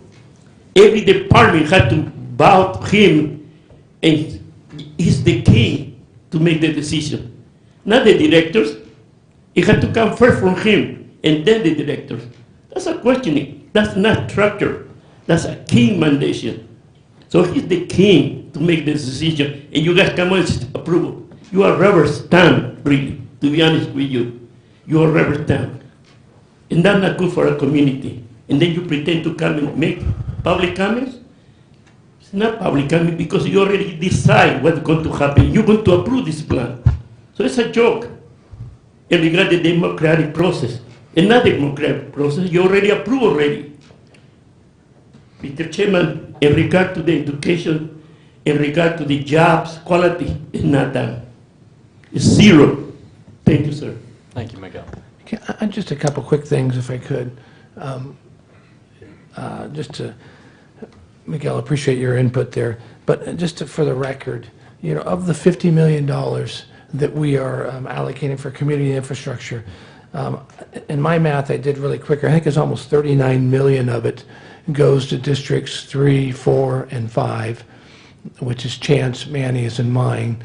And for the majority of those, that money is going for disadvantaged communities that are probably majority, very much majority Hispanic. And then the $5 million for investment in the Community Development Corporation is all of that money is going for our disadvantaged communities, for the majority of which are Hispanic. So there's 44 million of the, and that's just right off the top of my head. So I just want to just clarify that. I appreciate Miguel's input on that, but so that's the one point, that we do have probably almost 44 million just right here with quick math that we are allocating to these communities that we very much are concerned for, and that's why we're doing it. And then just the other point is that there is nothing that Mr. Hayes does that isn't approved by the 5 of us as a board. And Jody can tell you himself how many times the input that we have and the decisions that are made, that it is not Jody's decision, it is the 5 of ours decision. So if there's a problem with anything, it should be with the 5 of us, not with Mr. Hayes.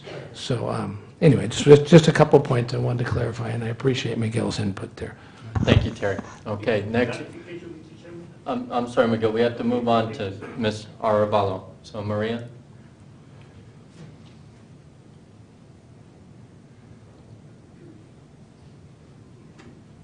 Maria, good morning. Good morning, Chairman Condit, members of the board, Mr. Hayes, County Council.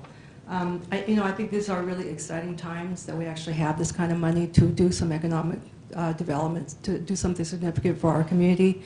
So I'm excited about that, and I hope that we really will see some effect from the spending of this money. Board Agenda Item 7.3 is really related to 7.5, as I see it. I think they're really connected. And I have been asking for the plans about the surplus, what was going to happen with the surplus money from ARPA. I've been asking that for months from Mr. Hayes and from members of this board. And on Friday, we finally get a BAI that explains what the surplus is going to be spent on. It's a complicated board agenda item. There's lots of information in there, even for somebody who, like me, who can navigate through different reports and stuff on the website. That's not enough notice. And as I look at the county economic report from 2021, it states that funded strategies will incorporate community and partner input to ensure services are delivered to the areas of greatest need. That same report says, staff recommends a consultation engagement to bring together a broad consortium of public and private stakeholders to review existing conditions and develop a plan, which actually developed into 2030. So in your report, you talk about community input, you talk about having people coming together, but this particular plan, it may be a great plan. I just don't know enough about Crow's Landing to know whether that's an appropriate recommendation. And there certainly wasn't an open or transparent process about how you decided or will decide to put $12 million into Crow's Landing. It's always been the plan in 2030 that the county was going to invest $30 million into 2030. And now we see it's actually going to be $18 million, with $12 million going to Crow's Landing. How did that decision get made? Who gave you the input about that? Who's going to benefit from that? And I think Jody answered a few questions this morning. How does that align with 2030? All during the months of discussion 2030, I never heard anything about Crow's Landing. So I'm concerned about the lack of transparency about that process. Does it really meet the needs of 2030? I don't know, because there's just not enough information out there. So I'm really, the transparency of processes here and decision-making, there needs to be some work about that, because this kind of document is extremely complicated. Where the different monies are going, it's extremely complicated, and to try to see the links and see where that goes, it's hard to do, even for me, let alone the rest of the community. So there's not enough time, so it's hard to even know whether to say this is a good, to vote for this or not. I'm really concerned about the $1 million in administrative costs. That's a huge amount of money for that. And I'm also really concerned about, you talk about the navigation services of $5.2 million. Where are the reports on that? Have services really increased? Have you enlarged the kind of people who are eligible? The transparency of where this money is spent is really important. And so that's my concerns about this board agenda item. I don't know if I guess I'll wait for 7:5 to make other comments. Thank you, Maria. Thank you for your comments. Okay, next we do have Aaron Aguiano. Mr. Aguiano, good morning. Good morning, distinguished board. I was thinking that, like I said, I don't know the intricacies of the board, and I never serve on the board anyways. But in the law, we always think of three things. Is this a good thing? Is this a right thing? Is it a fair thing? And then there's a saying in Mexico or in Spanish that whoever cuts and shares, gives the best part, right? And so that's why we always hear complaining to you about what happens to monies and all that. But keep that in mind always, that are we always being fair? It's good to develop, it's good to pay here and pay that and make a budget deficits, but at the end, who are we serving? Whose jobs are we creating? Is the Latino community going to benefit from this kind of jobs? I didn't hear anything about what kind of jobs and how many jobs. And I think that it's really difficult to process it real quick here when there's no community involvement maybe at the beginning to make the recommendations, because it comes from staff. And then the optics of the public is that, okay, you guys, you got these recommendations from the board, no, from the CEO's board, right, or your county staff, and then you just vote on it, right? Oh, you always do. You may have some questions, but really is not, the process is kind of just, it looks questionable, because like I was looking at the corner of Service and Cross Landing. Yeah, there's a lot of jobs, a lot of building in the last 10, 20 years, but who's benefiting from those jobs? Because I went over there and I see like more white people than Latinos, or when we say Caucasians or however we want to define, because sometimes Latinos are defined as white, or some of them look white. Look at Mr. Condit, and he's partly Latino too. So, but I'm pleased to see what has happened, or I have heard in Patterson when you remove the airport and all that, and then hopefully you do something. If you're going to do that with the airfield, it's been always a lot of debate over what to do with the airfield, and maybe it works, and then maybe benefits the Latino community.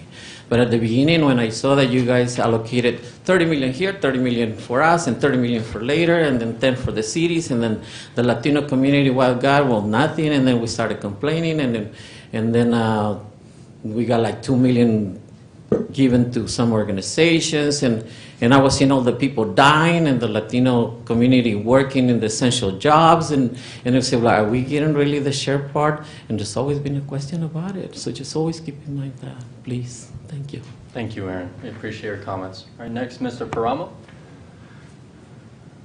Good morning. Thank you for being here with us today.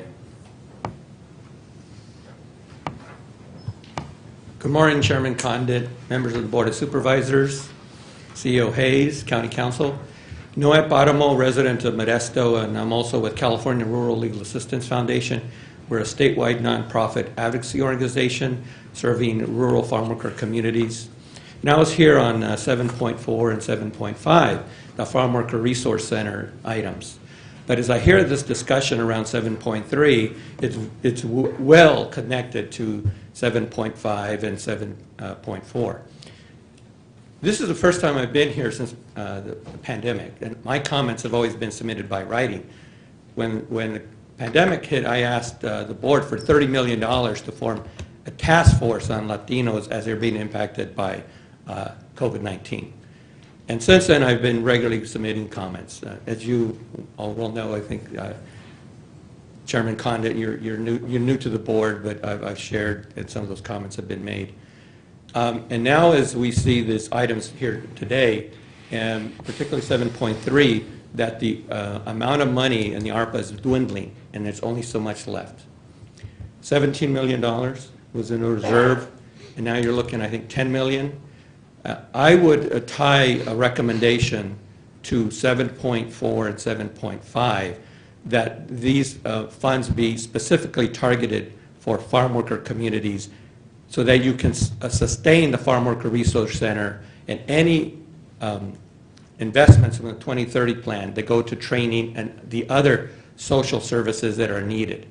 Because if we, as I understand it, these funds can go back into the general fund and that's targeted for this. So I would propose, so I guess I would have to say oppose unless you amend that $10 million to target it and tie it to 7.4 and 7.5. I submitted written comment on 7.4 and 7.5, so at this time I'll just share that In 7.4, AB 941 established the Farm Worker Resource Center. Sierra Lake Foundation supported that at the legislative level, and that became a reality. Stanislaus County is one of the 3 counties that got that Farm Worker Resource Center, the only one in the Central Valley.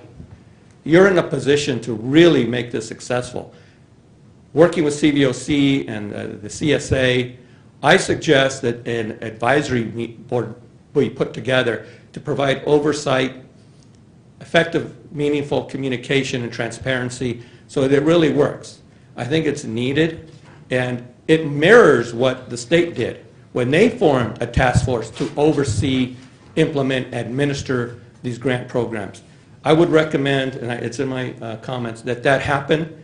You can allocate funding. It could be minimal, it may not have to come before the board, that you establish this advisory board or task force that can meet monthly, quarterly, during this process, and then tie it into the recommendations that come out of the Farm Worker Resource Center, because I think it's very important. This isn't going to go back to the state, because they're going to want to see how these funds were spent and what the data shows.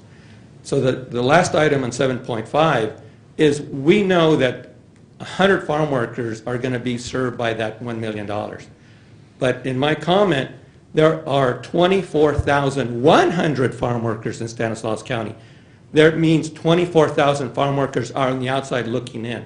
That's why I think we need to have that additional funding targeted to those Farm Worker Resource Center and the training and the social services. I thank you for your time, and I look forward to your debate on this. All right, thank you, Mr. Paramo. And we do appreciate your letter of support for 7.4 and 7.5 from the California Rural Legal Assistance Foundation. So thank you again, sir, for your insight and for all your hard work. That is my limit on comment cards. Do any other members of the public wish to comment on this item before I bring it back to the public? Dr. Andrade, please come forward. I'll rescind my comment for 7.5. Well, we're going to address that later. I do want to make sure we're on 7.3 right now. Okay. Good morning, Supervisors. Dr. Andrade. I'm a resident of Patterson and an educator. And number one, I want to applaud you for the consideration of ARPA funds for the most vulnerable. Thank you. And I also want to challenge you all to do more, okay? The California Pan-Ethnic Health Network report gave Stanislaus County a C, okay? They gave a C for the use of funds, for the distribution of ARPA funds, for promoting racial equity, for community engagement, and for transparency. We got a C, folks. I encourage you all to aim for an A. And how do we do that? And I know that efforts are being made, and I applaud you. I see that today. But what does it take, right? As an educator, I always want my students to aim for an A. So set up a web page, okay? Share ARPA reports. I've been on that web page constantly thinking, okay, where is this information? And you have to sift through it, right? And many of us do have the time, thankfully, to do that. So set up a web page, okay? Collaborate with community. I think that's been like a big highlight today. Collaborate with community, invest in human infrastructure, and yes, I see it, so thank you, but continue doing that. And just know that 47% of your population is Latino, okay? So prioritize the ARPA funds to address the health and social disparities of this group and other underserved community, okay? And definitely I want to highlight this piece. I know I read it somewhere, but let's focus on legal services. Legal services for those that are most in need, please. So thank you for your time and have a good day. Thank you, Doctor. Thank you for your input and your comments. Okay, any other members of the public wish to comment on this discussion item? Okay, seeing none, we'll bring it back to the board for comments, questions, or action. So I guess I have a few comments, but they're going to kind of blend, and I would agree with Maria that they're kind of aligned, 7.3, 7.4, 7.5. But I agree with some of the comments about the educational system and how the educational system needs to do better. I agree, Miguel, with the housing issue, but on this ARPA reserve money, we heard 40,000 people are leaving the county, going over the hill every day. We've got air quality problems. which bleed into other things, and we're trying to create jobs here. This, the Crow's Landing, and I'm specifically speaking to the Crow's Landing money, has been a topic of discussion since I got on this board. It was heated. The reason Mr. DeMartini didn't like the project was because of the housing component, not because of the jobs component. He was a huge supporter once the initial, the primary, Mr. Camillos, was taken off the project. He's been a complete supporter since and still is to this day. We have 1,000 acres of usable land plus the airport land, and getting it shovel ready for jobs is an opportunity to keep those people from leaving our county. I don't see it as you know, people coming from the Bay Area over to work here. I think we maintain our workforce here in the county, which again helps out in a multitude of ways. And this is just my thought process. And I'm one of those folks, because I'm sure when Mr. Hayes talked to each one of the board members about priorities, this always comes to the top of my priority list, because there's not enough shovel-ready land in Stanislaus County. If someone says, I want to put in a biomanufacturing facility and I need 200 acres, it is, I mean, you're extremely limited in the county. So getting this ready with water, sewer, and that's really what we're trying to do, roadways and with infrastructure, is a high priority. And I know it's on the west side of the county. I know it's not in my district, but this is still priority number one for me. I don't know of a better piece of property that's more ready than that. It has access to I-5. It has a interchange that is running at an A level most of the day, which is unusual when you talk about Sperry Road or you talk about some of the Highway 99 on-ramps and off-ramps that run at a much worse level. So I think, so I'm completely behind that. The other things, I'm always willing to have a discussion, you know, the money that's going into what I consider reserves for future balancing. You know, I don't have an issue with that. We're not headed into good times, and I think it's prudent.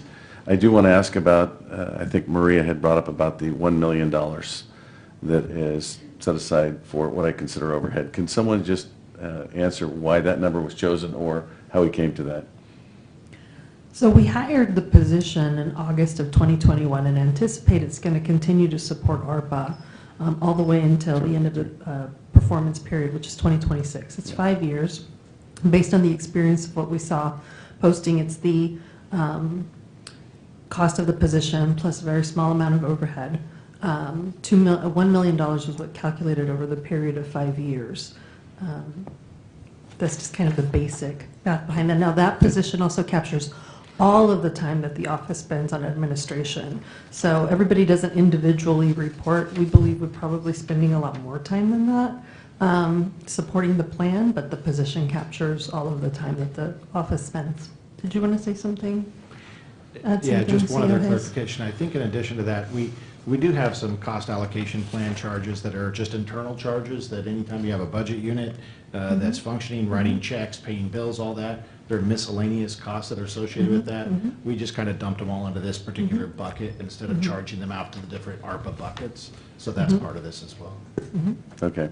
And it was interesting on the next items, and again, I don't want to get ahead of myself, but Mr. Donata we had this conversation because we're continually trying to upscale, whether it's through workforce development or potentially here, upscaling the workforce and training folks to be better at their jobs. I think 50% of the workforce that training that CVOC does is for current employers, upscaling their own workforce, right? People that are working for someone already. And I see that fitting into the Crow's Landing component, because everyone needs to continue to build. And if we're going to become, you know, better at what we do, if we're going to upscale our jobs, everyone's going to have to continue to climb up that scale. So seeing that, I'll be supportive of this. I think, again, because of the priority and Crow's Landing being such a priority for me personally, I think the potential that just has a roll-down effect or a cataclysmic effect on the positive side, for lack of a better word, and air quality and people spending more time with their families, not driving over the hill. There's just a lot of positives. Okay, I'm just going to just to jump in here as the accountant, just to make sure everybody understands exactly what we're doing, the 17 million, I had to do this in my head just to, so of the way the 17 million is going to be allocated at this point is 5.8 million we're going to add to our 50 million that we had already allocated. We haven't decided how that 5.8 million is going to be spent, where it's going to go, to what areas as far as community infrastructure, but that's where we're going to add an additional amount there. And we all know that the 50 million is, the total cost I think we came up with was close to 800 million that we needed to actually do in infrastructure. And so anyway, we're about 5.8 million. We'll take every little bit we can. I know each one of our districts will figure that out and fight that out amongst ourselves where that's going to go. And so that's fine. Additional 0.2 of a million, 200,000 or so is going to go to supporting families, as I understand this. The 10 million future balancing, I have no problem with that. As Vito said, who knows where we're going to go here with our economy, and as a board, we have a history of making sure that we do have money aside to get us through the hard times. Thank God we've done that, and previous boards have done that over the years to help reduce the amount of services that we lose as we go into recession, and we can still provide services to our community because of us putting money aside to be able to have for these rainy days that we know always do come. They always cycle through. So I have no problem with that. And the administrative support, I understand that's 1%, a little less than 1% of the total funds, of the total 107 million that we're talking about here. And I know how quickly that goes, especially over a 5-year period, as we talk about here. So so I'm fine with that. The additional amount that's going towards the Crow's Landing, the 12 million, is coming out of the 30 million that we've set aside already for the economic support. And in my mind, as I think through how we justify that and how we connect that, really, if we've already set aside 10 million for bioindustrial manufacturing, and if we're going to be successful with that, we've got to have a location, and that is the prime spot for this thing probably to happen. And so if we don't have that up, as Vito says, shovel ready, if this continues on down this path that we're hoping it will with bioindustrial manufacturing, it won't do us any good if we don't have a place to make this thing happen. So anyway, I support this as it stands right now, and then look forward to future conversations as we decide on these different items as far as how we're going to spend some of them. Wonderful. Thank you, Terry. If there are not any further questions or comments, I will entertain a motion. Motion to approve. Second. Okay, we have a motion by Supervisor Graywall, a second by Supervisor Condit. All those in favor? Aye. All those opposed? Passes unanimously, 5-0.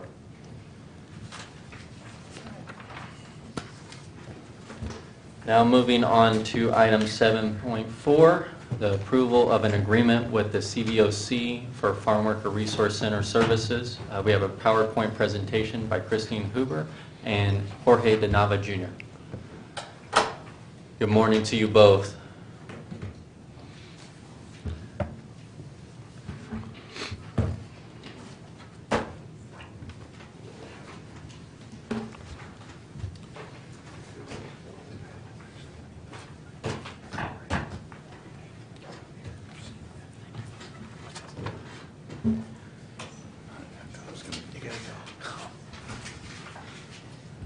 Good morning, Chairman Condit, Supervisors, CEO Hayes, and Mr. Bose.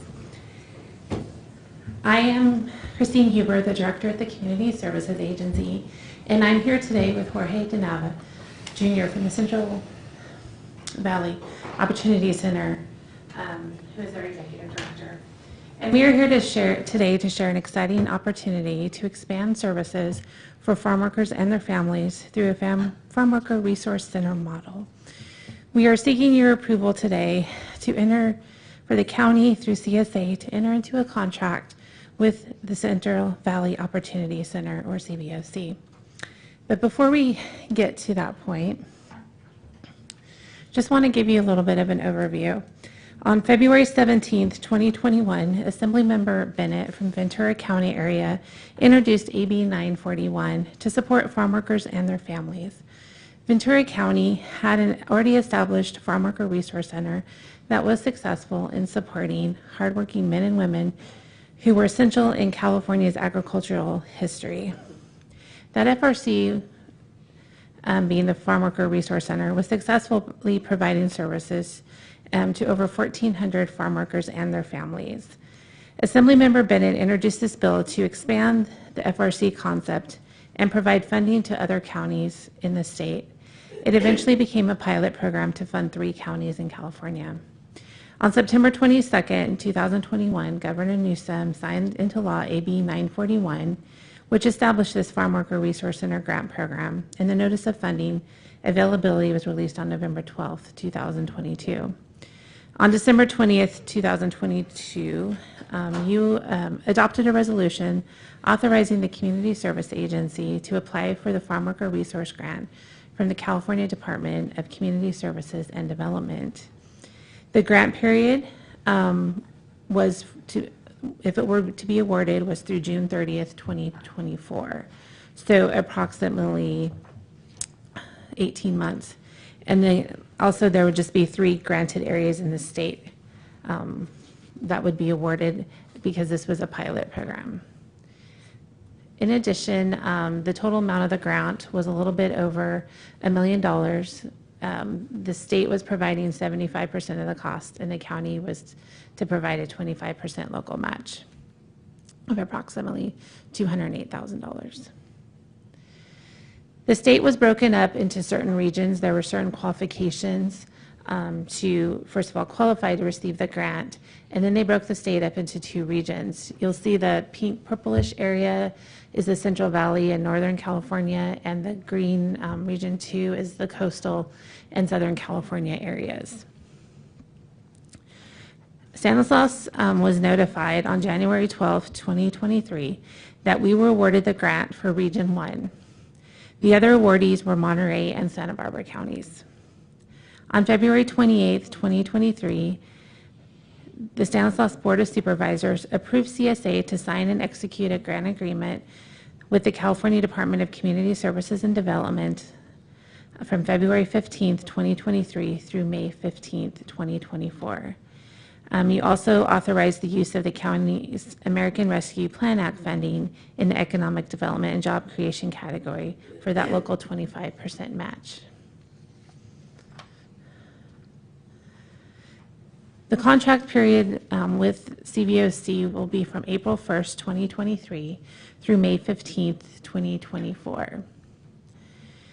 There's some very aggressive and tight timeframes for this project, and it is key that we partnered with CVOC as they already had an established center supporting farm workers and felt that by this funding we could add and expand the services that they were providing. And specifically when I say add, it's to potentially people who didn't qualify for other services that they were offering. Also, it was a focus on meeting the needs of the farm workers and their families. One of the important categories of this is a population needs assessment, which must be completed by April 30th of 2023. This population assessment could be something done new or something that CVOC has completed in the past 2 years. And this assessment will be used to determine what services are to be provided, because that's based on what the need is and with input from others, whether that's people receiving services or the community that's involved with the farm workers, so that we can best meet the needs of that community.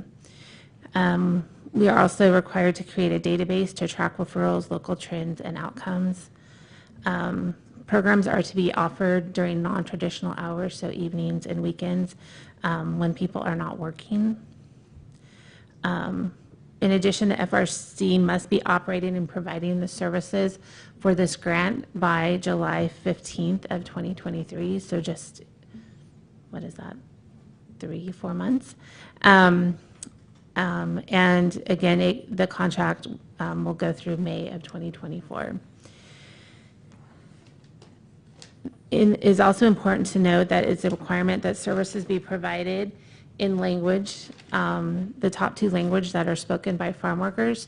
So services will be provided in Spanish and Mixteco, which is an indigenous language of Mexico. The list here of labor and employment rights, employment assistance and advocacy, education, financial assistance, emergency supportive services, and health and human services are the categories of programs or services that can be provided.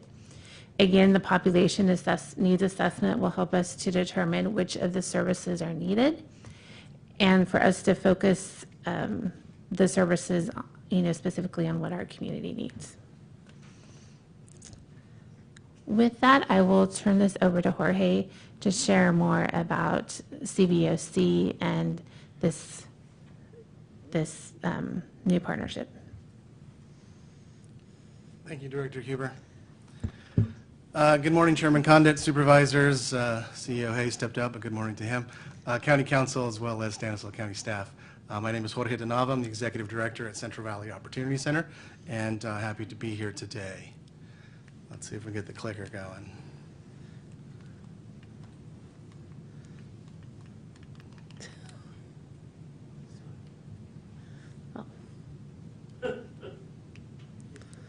Almost ruined our chances of getting funded. Can't work the clicker. First slide up on top. It's on. Yeah. Just to give you an idea of who we are, our mission and our vision is listed there. I like to point out our mission is to provide employment, skills training, education, and emergency services to improve the quality of life for farm workers and underserved members in our communities. CVOC has been doing this for over 42 years now. We were incorporated in 1979.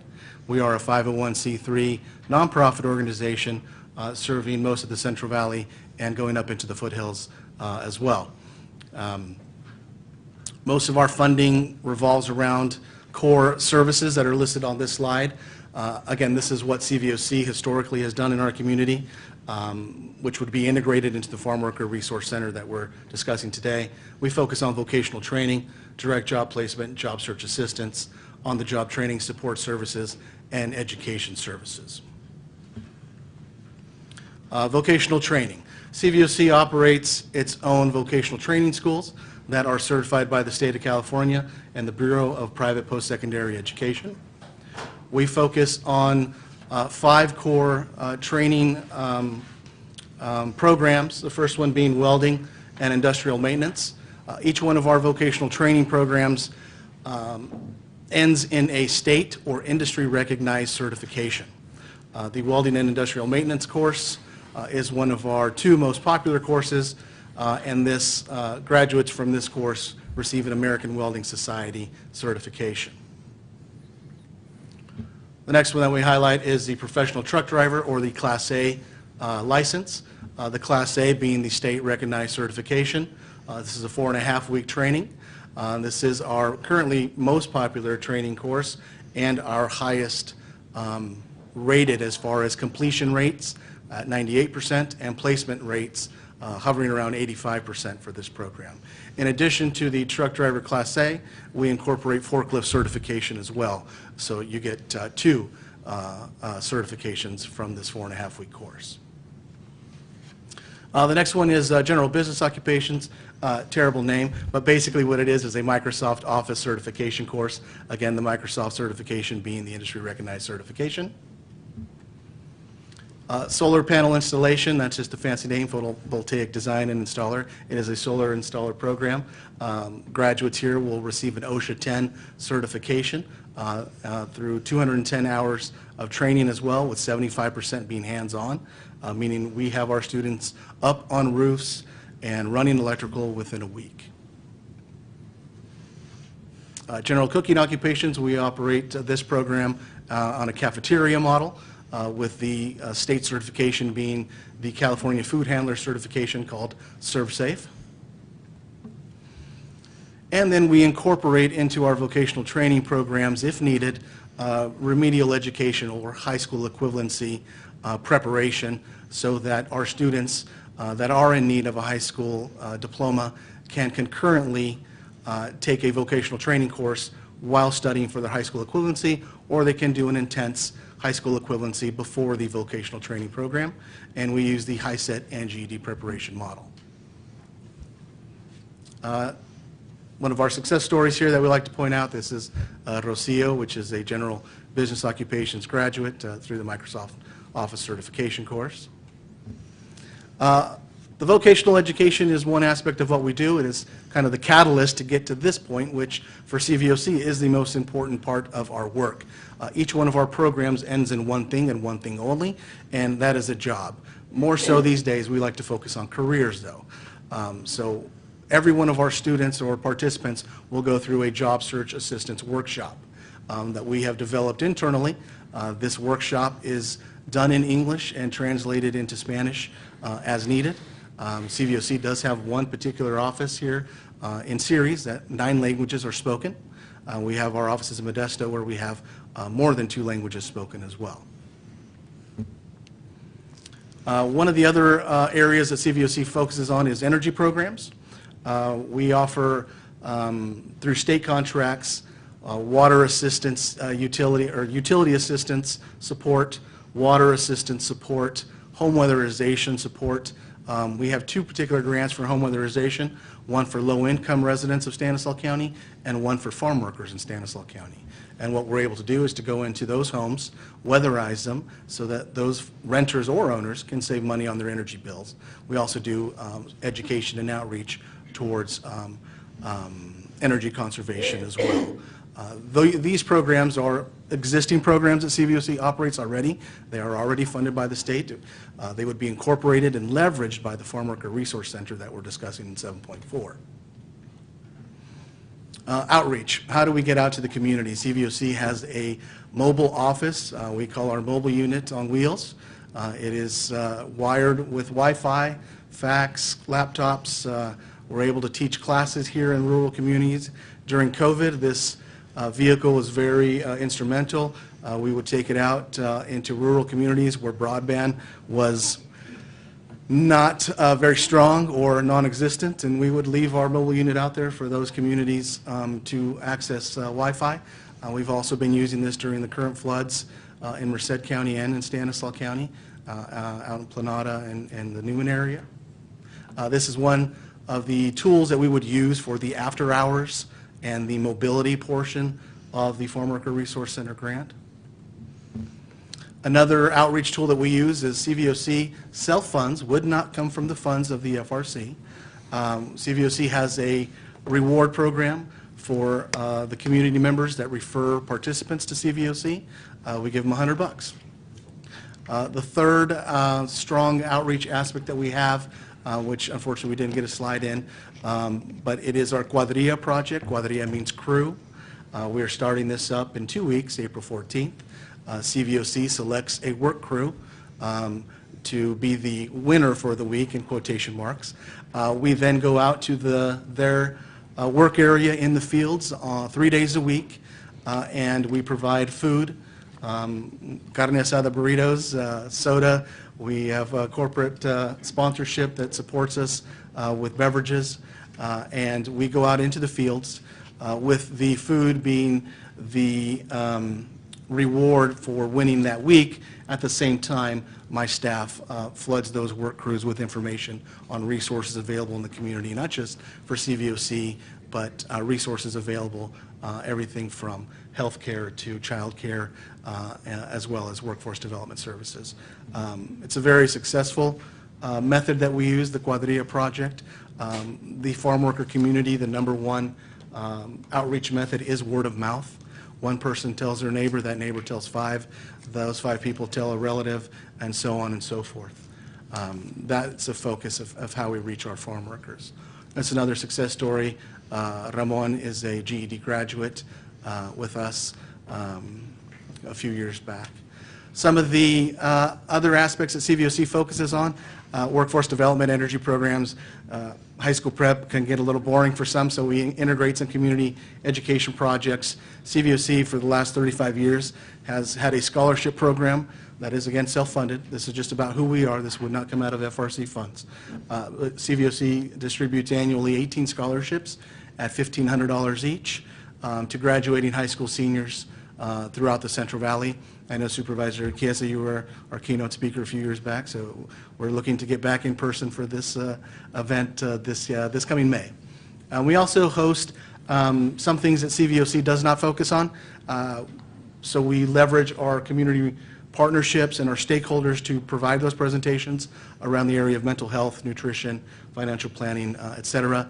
And then every Christmas, we distribute food baskets to low-income and farm worker communities throughout the Central Valley. Around 600 baskets are done in the month of December. A little bit about the FRC and staffing. Again, this investment is scaling up what CVOC does already. AB 941 appropriated funds to have existing farm worker resource centers in the county.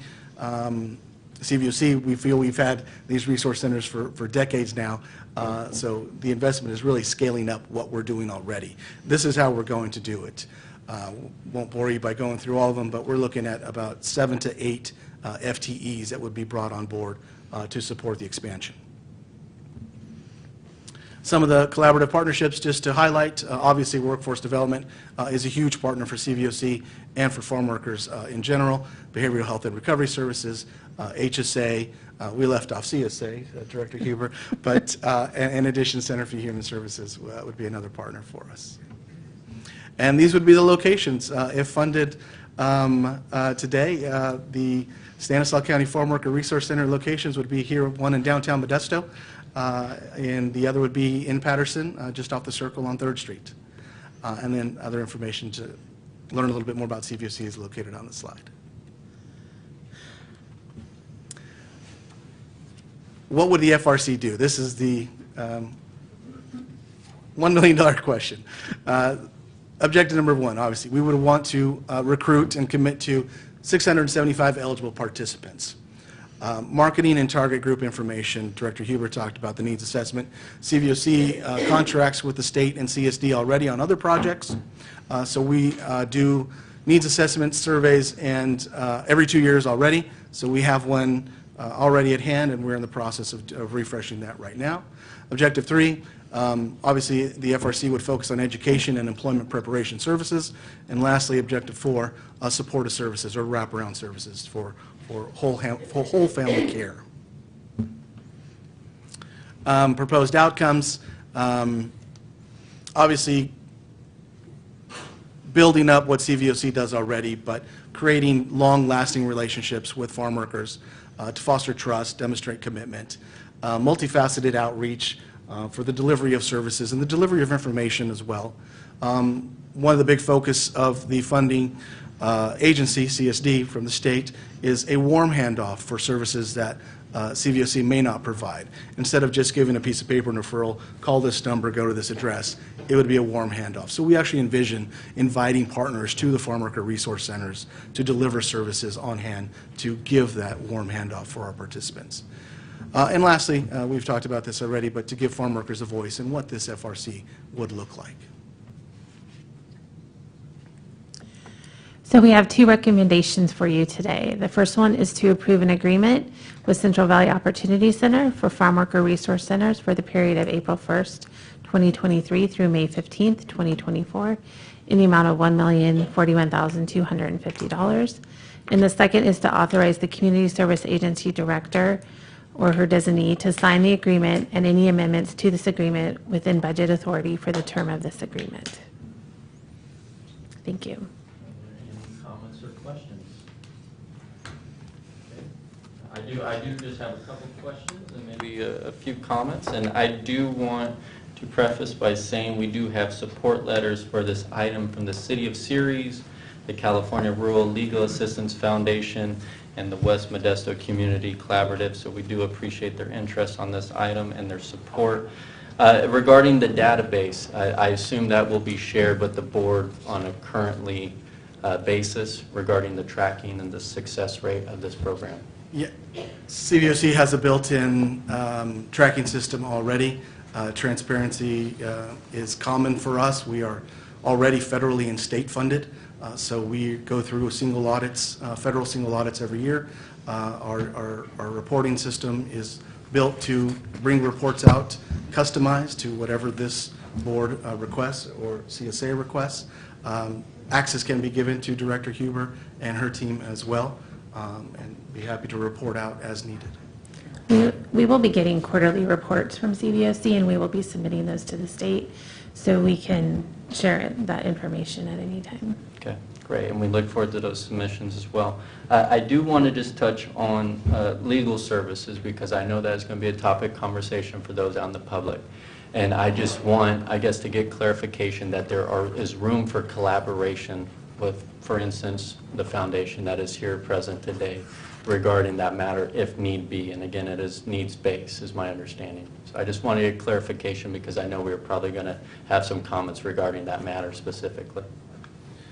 Yeah, the driving force is the state. The state is your funding source, and they dictate the categories. And we had a slide, if we can go back to it, we do have a slide of eligible services that could be provided by this program. I'll answer your question here in a second, No, Chairman. that is actually the slide of interest for me. Yeah. Well. Yes. The clicker and I are at odds. That's all right.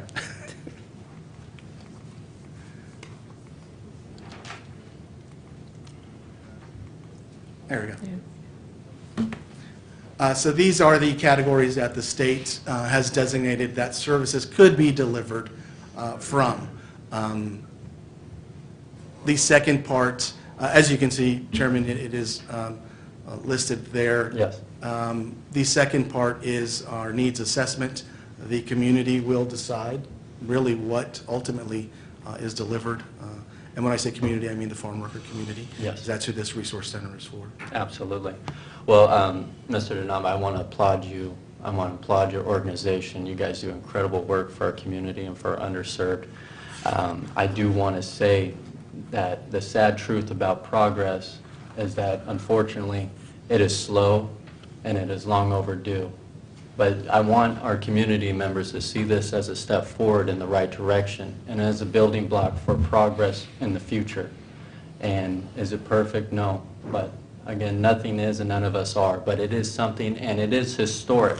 There is not a single county within the Central Valley that is making this type of investment in our undocumented and in our farm workers.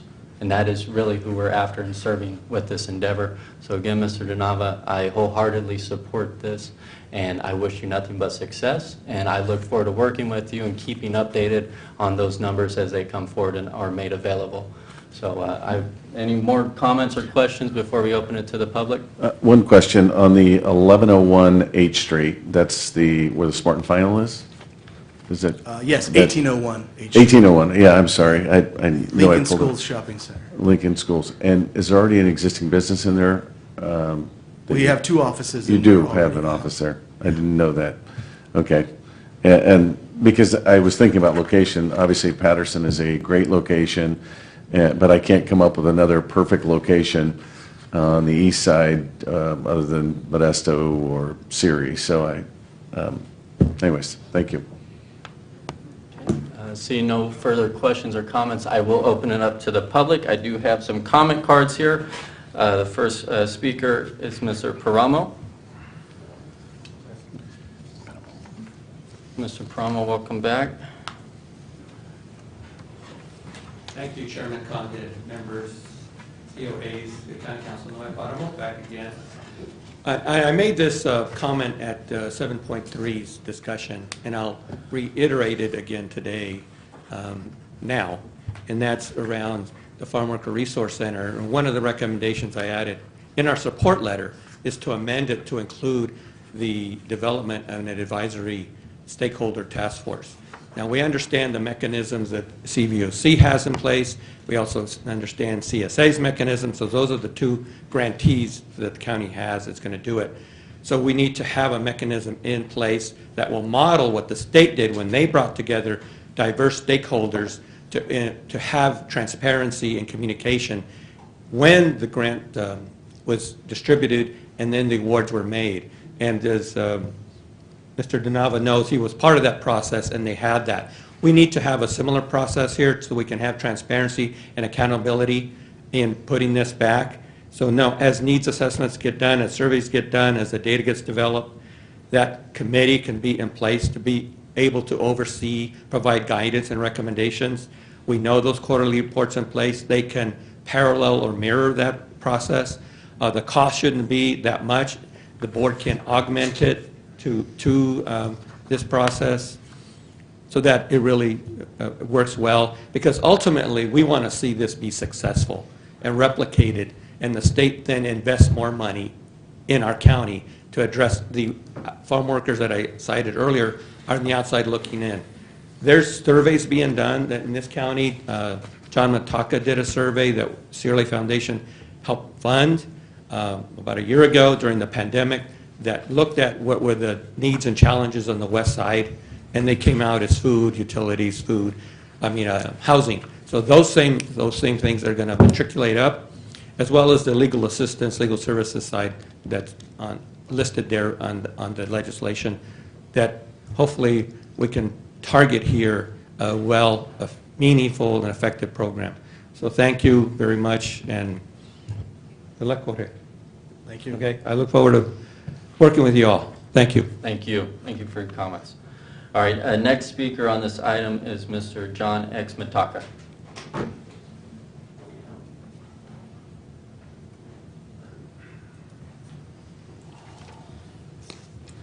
Good morning, John X. Mataka with the Grayson Neighborhood Council. Well, I'm just here in support of this item.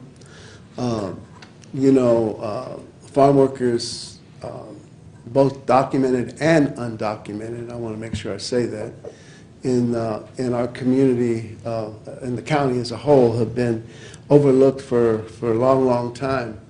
I spoke earlier about the business in Grayson that was suffering as a result of the road closure there on Grayson Road, but also the farm workers in our area aren't able to work because of all the water in the fields. And so they're having some real issues as well. And the two are connected because a large percentage of the people that attend our only business are farm workers early in the morning, 4 to 5 o'clock in the morning. That place will be packed. So I'm here in support of this, and I just want to say whether this board makes an advisory committee or not, I, as well as other people in the community, plan to work with Jorge and make sure that this program is successful, because we see this as a stepping point towards getting more funds in the future for this overlooked and very needy population in our community. Thank you. Thank you, John. All right, next, Mr. Donoso. Mr. Donoso, welcome back. Thank you, sir. I'm going to rent a room here because I come so often I need to sleep sometime here. Mr. Chairman, I'm sorry. We won't charge you rent, Miguel. I'm sorry, Mr. Chairman. It's a small joke under the table. No, I know. Thank you, Mr. County Council. I hope that you will sign the rent agreement. I don't know. Mr. Chairman, I'm very proud to Mr. Nava to know him for more than 20 years, right? About? Excellent program, no question about it. But I think we're missing two parts. One is like Mr. Noe Paramo said, is an advisory council to meet with the committee and have that kind of transparency and agreement. The other one is the dairy farm workers, especially in that area, is close to 75% are undocumented people. And the Environment Agency still not answered to me the question I asked. He said he's going to see and give me the names of the ranch. That way the Environment Agency can go over there. And I said, I'm not going to give you the name of the ranch, because if I give you the name of the ranch, you're going to fire the people. Because these people is having bad problem with the housing, health condition, and a lot of stuff there, overworking, sometimes 2 shifts for one person. It's mean more than close to 18 to 20 hours a day, and I pay only 8 hours a day, and I'm already paying $15 an hour. I don't think so. It's a question. But Mr. Chairman, The other part that I think is missing in this report is the housing issue. The Valley, Division Valley, still not have the report. I've mentioned that constantly because it's a key issue under every plan, economic plan. The housing issue is not mentioned that. So how is the farm workers minimum no has too many place to go? I know people that live in the garage, 2 families, farm workers. So the issue is how these people are going to work. Very difficult. And with the COVID-19, people almost were dying in there because they have no place to go. They say, well, go to distance, have a place, some place to go. No. Where you go, you're renting a garage for $800, $600 a month. No place to go. So that's a question in regard to this proposal, and I agree. At the same time, I hope so that Mr. Nava or the office or Mr. Hayes, this report is supposed to be in Spanish too. That way the people in the community, they are the farm workers, can really understand what you guys talking about, the CBOC. This paper is supposed to be in Spanish, or the language they needed from different populations. They are farm workers, and not here. You're talking about Executive Order 13166, limited English proficiency. They mentioned here, but not as a document. So how are you going to share and have access to this information with these papers in English? So I hope the other one, Mr. Chairman, in regard to the job for the creation of the cross-landing industry, already the opportunity area have a contract. The Stanislaus opportunity have a contract to do a report in how this cross-landing industry going to be, or how they going to be. And then have another contract with the community, Stanislaus Community Foundation. So are you asking for more position to do that? So who's going to report what? It's question in that sense, because everything is connected to the farm workers in the whole county. Thank you very much, Mr. Chairman. Thank you, Miguel. All right, next speaker card is Dr. Ana Andrade. Is okay. Dr. Andrade appears she stepped out, so I will open it up to any other public comments. Mr. Aguiano, please step forward. State your name for the record, please. I'm Aaron Anguiano, president of the Latino Community Roundtable. And I'm sorry I didn't identify myself earlier. You know, because it's kind of nerve-wracking when I stand before this powerful 5, 6 people, 7. Anyway. All right, thank you. You know, I'm really excited about this because I think this is the first time I see that we're doing something really good for the community, farm workers. Being myself a farm worker, when I came here, I was 15 and I worked in the fields and I didn't go to high school. I dropped out of 10th grade in Mexico and ended up here, and then you feel so helpless and hopeless, without any hope. I never imagined I'd become a lawyer. So I think that, and sorry, I was too close to the mic. Okay. I know CBOC since like 40 years ago because they gave me a grant or a scholarship to go to UOP. So I really believe in what they're doing and never heard any single negative thing about CBOC myself. So I'm here in support of CBOC.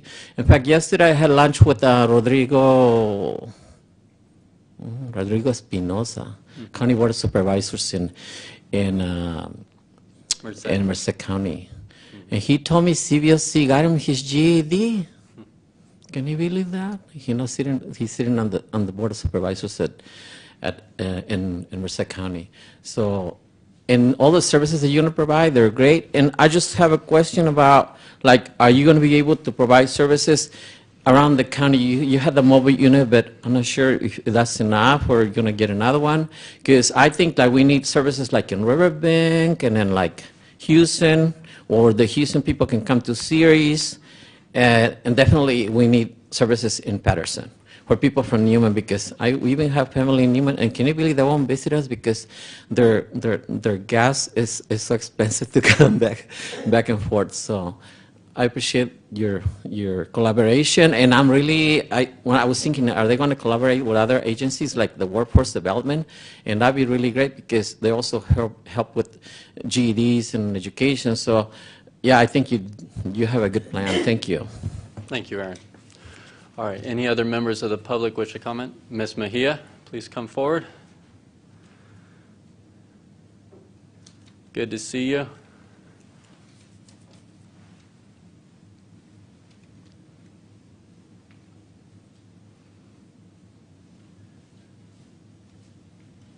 Hi, Maggie. Thank you for being here. Good morning. Good morning, Chairman, members of the board, and employees of the county. My name is Maggie Mejia, and I applaud you and I applaud CVOC for the great work you're doing, especially this week. It fills my heart with joy because this is the week that we celebrate Cesar Chavez. Friday is the state holiday, his birthday, and next month is his 30th anniversary of his passing. The only concern I have is, now that I am that age, is our senior citizen farm worker. Many of them only speak one language, which is Spanish, and they don't even read or write. How are we going to get them retrained? They need something. The other thing that concerns me is that in Stanislaus County alone, we have almost 80% farm workers that are undocumented, no legal status. How are we going to get them to come out and not be afraid so that we can help them? Thank you. Thank you, Maggie. We appreciate your comments. Anyone else wish to address the board before we move forward? Okay, seeing none, we'll bring it back to the board for comments, questions, or action. I should have been taking notes here. First of all, I think to speak to Maggie, I think having a trusted partner in CVOC is the way to get to the undocumented folks. They are trusted in the community. They're trusted out in the fields. So I think that's where the alignment is. This is, we don't ever have easy decisions. I know that you think they are easy decisions. This is about as easy as they come. With a partnership with a state grant, it just makes it pretty simple. The thing I love about this item and the next one, and we said that nothing's related, but they're all related, is that we're scaling up. And the idea is not to have duplicative services with workforce development. That was, I can't even remember who just said that. That wasn't Meg, Aaron. I'm sorry. And I would hope that's not the case, and it's our job to make sure they're not, that we're, again, expanding, that this is a force multiplier. And so I'm excited about this, easy for me to support, and thank you for what CVOC has done. And I wasn't the featured speaker at the graduation, but I did my best down in Merced to speak only in Spanish, and I butchered the heck out of it, but I sure tried like heck. You presented the Stanislaus Scholarship. That's right. Only in Spanish. Terry? Just real quick, to address Noe's requests there, we keep hearing about the kind of an oversight committee, and I know you've got your board of directors, and even as I look at your website, Jorge, I know it looks like you're always looking for new board of directors. I don't know if that's current or not, but I wonder if there's the opportunity for some sort of subcommittee from your standpoint to be put together of community members to be able to kind of oversee what's going on. And we're going to ask more of, as we go on to the next item, some other stuff, other requests I have too, but just from your standpoint, is that a possibility, you think? Sure. So from my point of view and CVOC's point of view, oversight is not an issue for us. Again, we're federally funded, we're state funded. We're in 5 counties, so I have 5 counties funding us. I'm used to it, our team is used to it. In addition, your first question was the board members. Yeah, through COVID, there was some attrition on our board of directors. We are governed by volunteer board of directors on our website. There is vacancies. Actually, there is a vacancy in Stanislaus County, and I believe one in Merced County. And the application process is very simple. Our chairman, Demetrius Tatum, is always accepting applications, and that goes through a governance process. And if it matches up, then yeah, I'm sure they would be interested in bringing on new members. I know I would support that. CVOC's contract and this for the Farm Worker Resource Center would be with CSA and Director Huber. We've talked a little bit about oversight already and reporting, et cetera. So I leave that in Director Huber's hands and this board of supervisors and the CEO's office as far as any additional oversight. Again, for me, to reiterate, it doesn't scare me. We work for the community and with the community, so whatever you guys decide. Perfect. So it sounds like maybe we can put something together, Christine, that would just be some sort of a community member board that would have input and be involved in this. Okay. Great. Yeah, I think that'd be great. Supervisor Graywall, would you? I'm going to hold it till. Yeah, I'm going to hold it till the next item. Thank you for the Okay. presentation to both of you. Okay, well, we will look for action then. Motion to approve. Second. Okay, we have a motion by Supervisor Chiesa, a second by Supervisor Graywall. All those in favor? Aye. All those opposed? Passes unanimously, 5-0. We will move on to the next item, which is item 7.5, and we will be keeping Mr. Donava up here, and we will be welcoming Ms. Tina Rocha.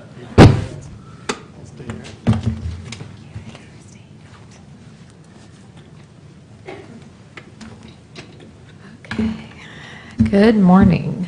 Let me find. Here we go.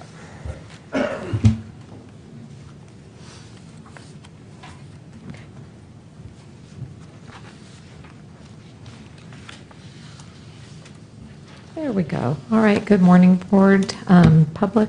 Tina Rocha, Assistant Executive Officer in the Chief Executive Office. I'm just going to do a very quick introduction. Almost everyone is probably familiar with STAM 2030 at this point. For those that may be watching and aren't, this is something that was launched in 2021, and it was a collaboration among businesses, government, and civic stakeholders to create and deliver a joint strategy and investment plan for regional and economic development growth and opportunity in the county decades to come. Oops, actually, I'm going to go back. Sorry. What you're seeing up there are the 4 strategy investment areas along with governance and capacity building. This was developed over the course of about a 10-month sprint. You can see in year 1 there was a lot of work that went on, including a deep dive on data research. This concluded with the investment blueprint, which was presented to the board in November of 2022. We're in year 2 of our startup. The board has already funded some for the STAM 2030 implementation team with some of the other initiatives along with the bioproducts. And what we're here today to talk about is one of the strategies under the talent development area. Here's just a quick overview of some of the key dates. Again, November 1st, the board adopted the investment blueprint. On January 31st, the board approved up to $10 million to invest in the bioindustrial manufacturing strategy. And then just a few weeks ago, the board approved $1.3 million towards the other initiatives, along with the STAM 2030 implementation team to provide that backbone support. So today, as I said, we're here to talk about one of the strategies under the talent development side of the house. This was specifically around upskilling and reskilling the ag workforce, and more specifically around funding and expansion of the federal farm worker job training program to include undocumented farm workers. So it's my pleasure to introduce to you who you've already heard from this morning, Mr. Donava, the Executive Director with the Central Valley Opportunity Center. Good morning again. I won't go too much into CVOC's background. I feel for the sake of time, we covered that on the previous item. But again, CVOC is a nonprofit organization. This particular item is revolving around workforce development for migrant seasonal farm workers in Stanislaus County. Listed on the slide above here, you see programs that CVOC already operates and solicits funding from the government and from the state. Somebody said it earlier today about workforce development, about the county workforce development office. CVOC mimics the county workforce development office with one slight wrinkle. We only serve migrant seasonal farm workers. Okay. How we do that is the funding listed on this slide. There is a federal program called the National Farm Worker Jobs Program. This program provides federal funds to nonprofit organizations to provide workforce development services to farm workers in particular areas of the country. CVOC is the local grantee here in Stanislaus County, and we abide by the government's rules on the eligibility for this National Farm Worker Jobs Program. In addition, we have a state program that provides workforce funding as well for farm workers. That's the CSBGs you see up there, as well as a few others. How we do it and where we do it is the next slide. Again, not to go over the same things again. Those are our current training programs that we offer, our locations. One of the cool things I think we do is we have our own bus system. So we are able to bus our participants from point A to point B so that they can get to training. When that's not possible, we then use the local bus routes and subsidize with bus passes as needed. Our main campus is located in Winton, California, in eastern Merced County. We also have training sites in Merced, Madera, Modesto, and soon to come online in Patterson. How our training programs differ. Our training enrollment is offered on a continuous basis. We start students every Monday. So we are not semester-based, we are not cohort-based. We are starting folks every Monday. Reason we do that is we're dealing with adults, head of households, that have real-world, real-life problems like paying rent, putting gas in the car, putting food on the table, keeping the lights on, et cetera, et cetera. So they can't wait for that next class to start. They need to get going right away. So we meet that need, and we start classes on a continuous basis. All of our programs take between 4 and 22 weeks. Graduation rates are very high, in my opinion, hovering around 80%. I mentioned earlier our programs are certified by the state. Our schools are certified by the state, so we have to keep a minimum at 70%. We're also audited by local workforce boards to make sure we are hitting those numbers, as well as the state and as well as the feds. We talked a little bit earlier today about incumbent worker training. 50% of our clients are incumbent worker trainings, 25 roughly are placed with new employers, and 25 are unemployed upon joining the program. So our model not only serves the farm workers' needs, but actually also serves the farmers' needs. We can take people that are working in the fields, and now they can go back to that same employer and be part of that logistics chain. They could be driving that truck that delivers the product to market. They could be working the forklift that is stocking those boxes of product. In addition, they could be fixing the machinery that's breaking down on site, thus improving that particular farmer or that farm labor contract's yield at the end of the year. All of our classes that we offer, all of our services are free of charge. CVOC does not have a cash register. We don't accept cash, check, or charge. Everything we offer is free. Somebody pays for it, right? Those are the grants that we bring in to this community. The services that we give to farm workers are billed towards those grants. So nothing comes out of pocket for our participants. Again, our focus is improving the lives of farm workers from the workforce development side, right? So how do we prove we've done that? The annual median wage for participants are shown to increase between $6,000 and $12,000 per participant, all right? May not sound a lot, but you're timesing that by the 100 folks that we're planning on serving, and that number grows substantially. And that is not just a one-time number. That is year after year after year after year. Our motto at CVOC is helping people changing lives. The changing lives part is the key. It's a one-time service that multiplies over time. Back to the National Farm Workers Job Program. Again, this is what I'm asking STAN 2030 and Stanislaus County to invest in scaling up with a few wrinkles to cater to our community here in Stanislaus. The NFJP program, as I mentioned, CVOC is the local grantee. We have been for over 3 decades. During COVID, we started to see a trend in that 1 out of every 2 participants, potential participants, farm workers, that walked through our office doors did not qualify. And they qualified for 2 particular reasons primarily. One, they were over income. California is the ag leader in the country. We have a very robust growing season that lasts in some areas of the state year-round. We have a minimum wage. Farm workers are able to secure overtime.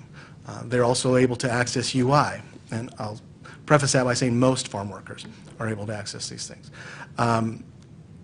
So we saw a lot of farm workers that we had to turn away because they were over income, and I mean as little as $100.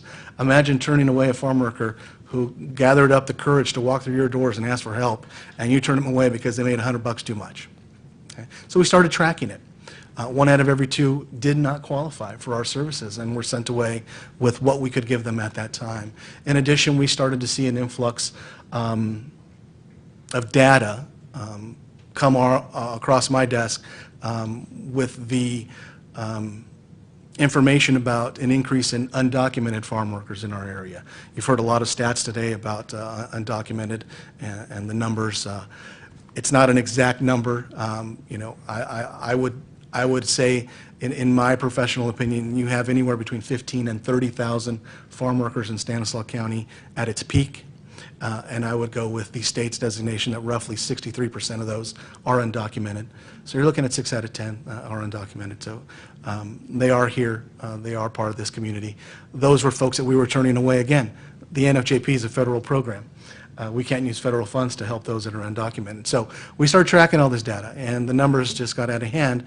That's when we made it our mission at CVOC to try and remedy this problem, this challenge, this barrier we were seeing in our community of farm workers.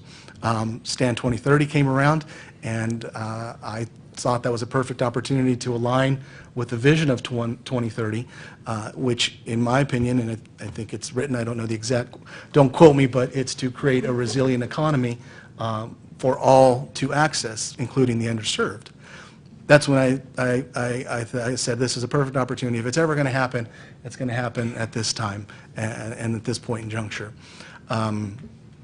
Therefore, the request is there in front of you, but it's to provide $1 million to extend programs to include farm workers and their family members who currently do not qualify for our programs, which includes individuals that are still in the process of completing their citizenship and immigration.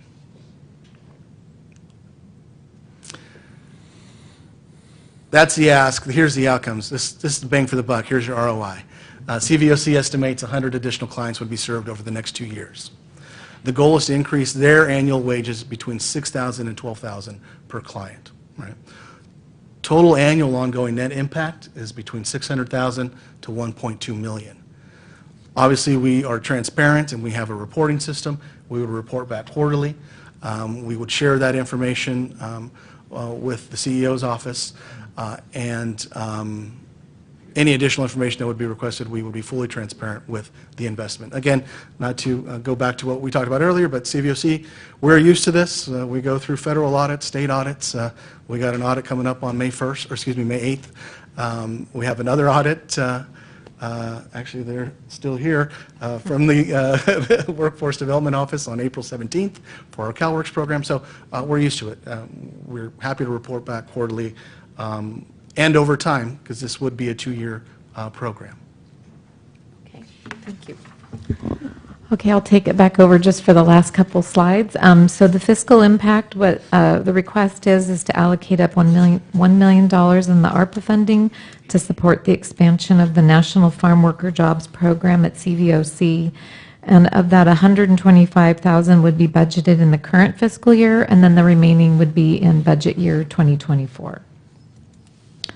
I would like to just point out on that recommendation, that $1 million, that would fully fund the request that is in the investment blueprint. And so we feel strongly about this program, and the other requests that have come forward have not been at the 100%. So I just wanted to point that out.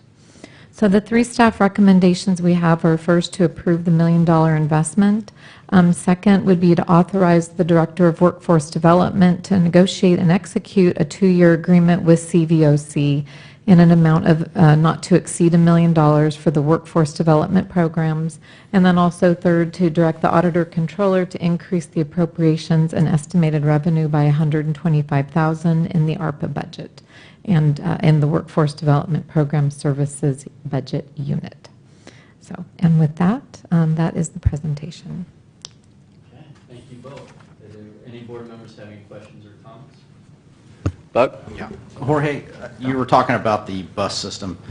Farm workers out in District 1, east side of Stanislaus County, if they did not have transportation, you have bus passes for them to get to the office here in Modesto, and then if the training is in Winton, they have a bus to there, right? We do. We have a standard pickup point here in downtown Modesto. So for folks out in Oakdale Riverbank area, yeah, we would provide them a bus pass to arrive to our pickup point, and then we would take it from there. We are in a stage of growth as well, and part of our strategic plan is to get our bus system out to that part of the county as well. Okay. So we're getting there. All right, thank you. Okay, Terry? I'm going to wait for comment. Okay, got it. All right, well, then we will open it up for public comment. I do have some speaker cards. This first speaker is Maria Arevalo, and she will be followed by Rebecca Harrington.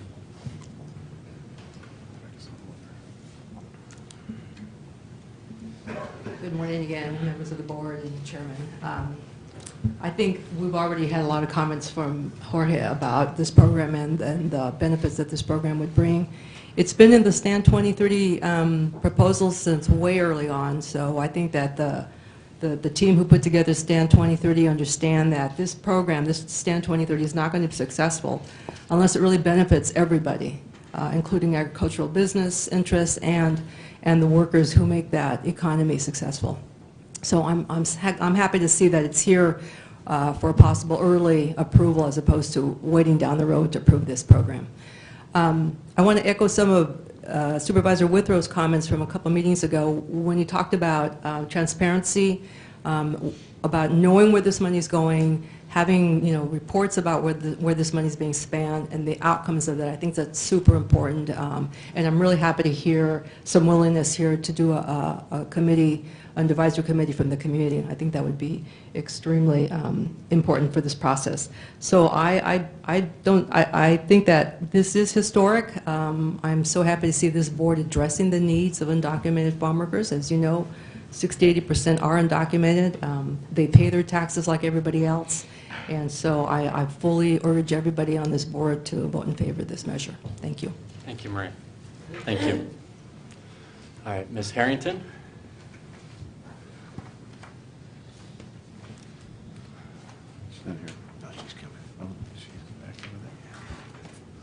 We should have brought a mic to you, Rebecca. Sorry about that.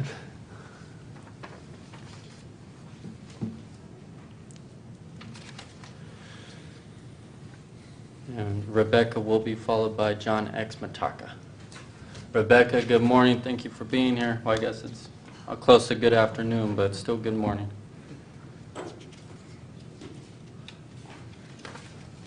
Good morning. I needed to change seats because these are really, sorry, very uncomfortable for me and my conditions that I have. Okay.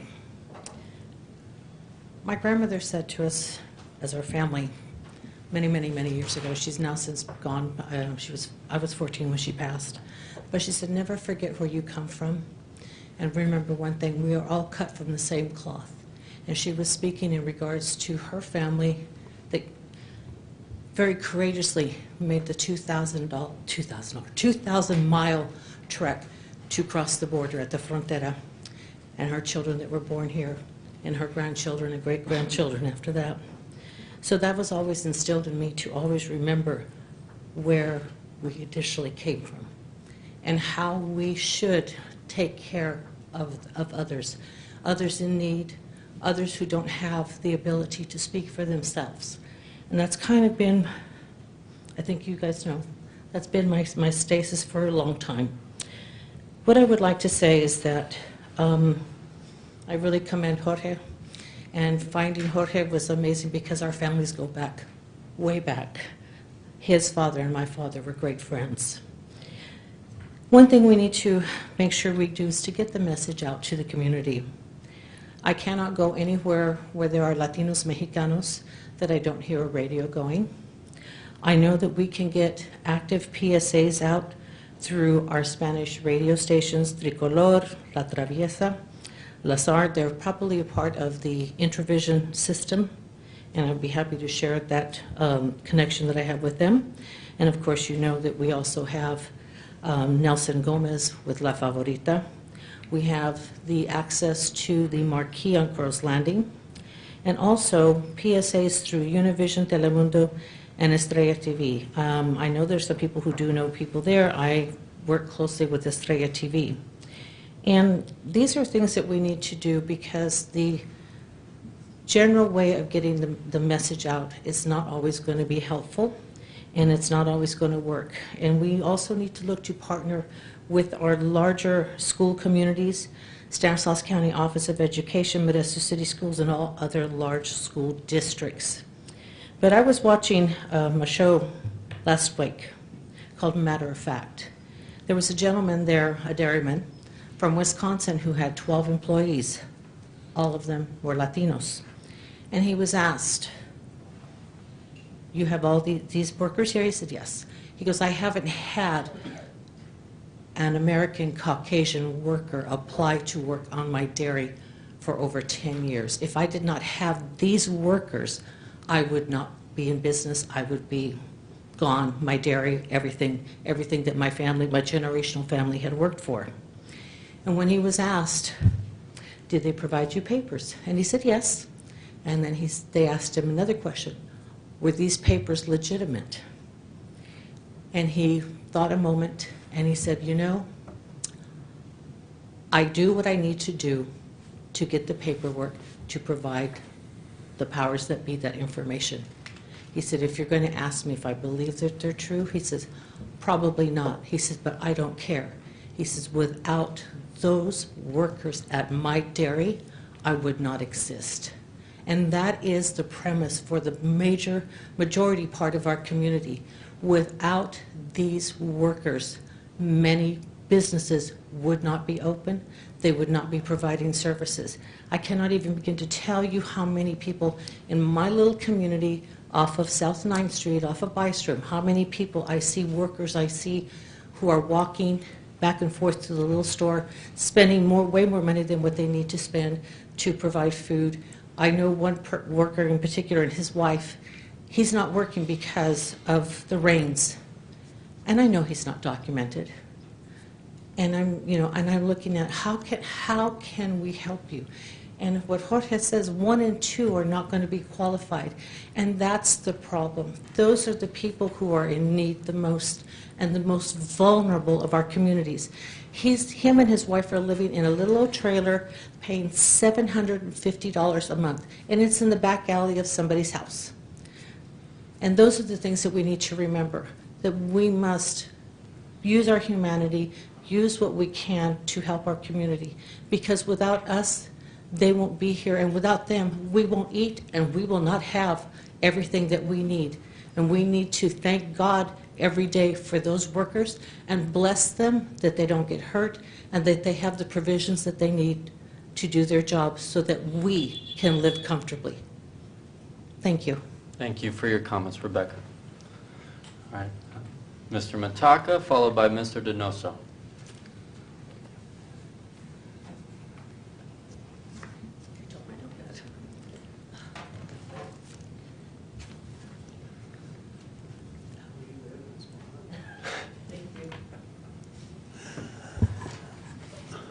Hello again, John X. Mataka with the Grayson Neighborhood Council. I'm just here to be very brief. I'm here in support of this item.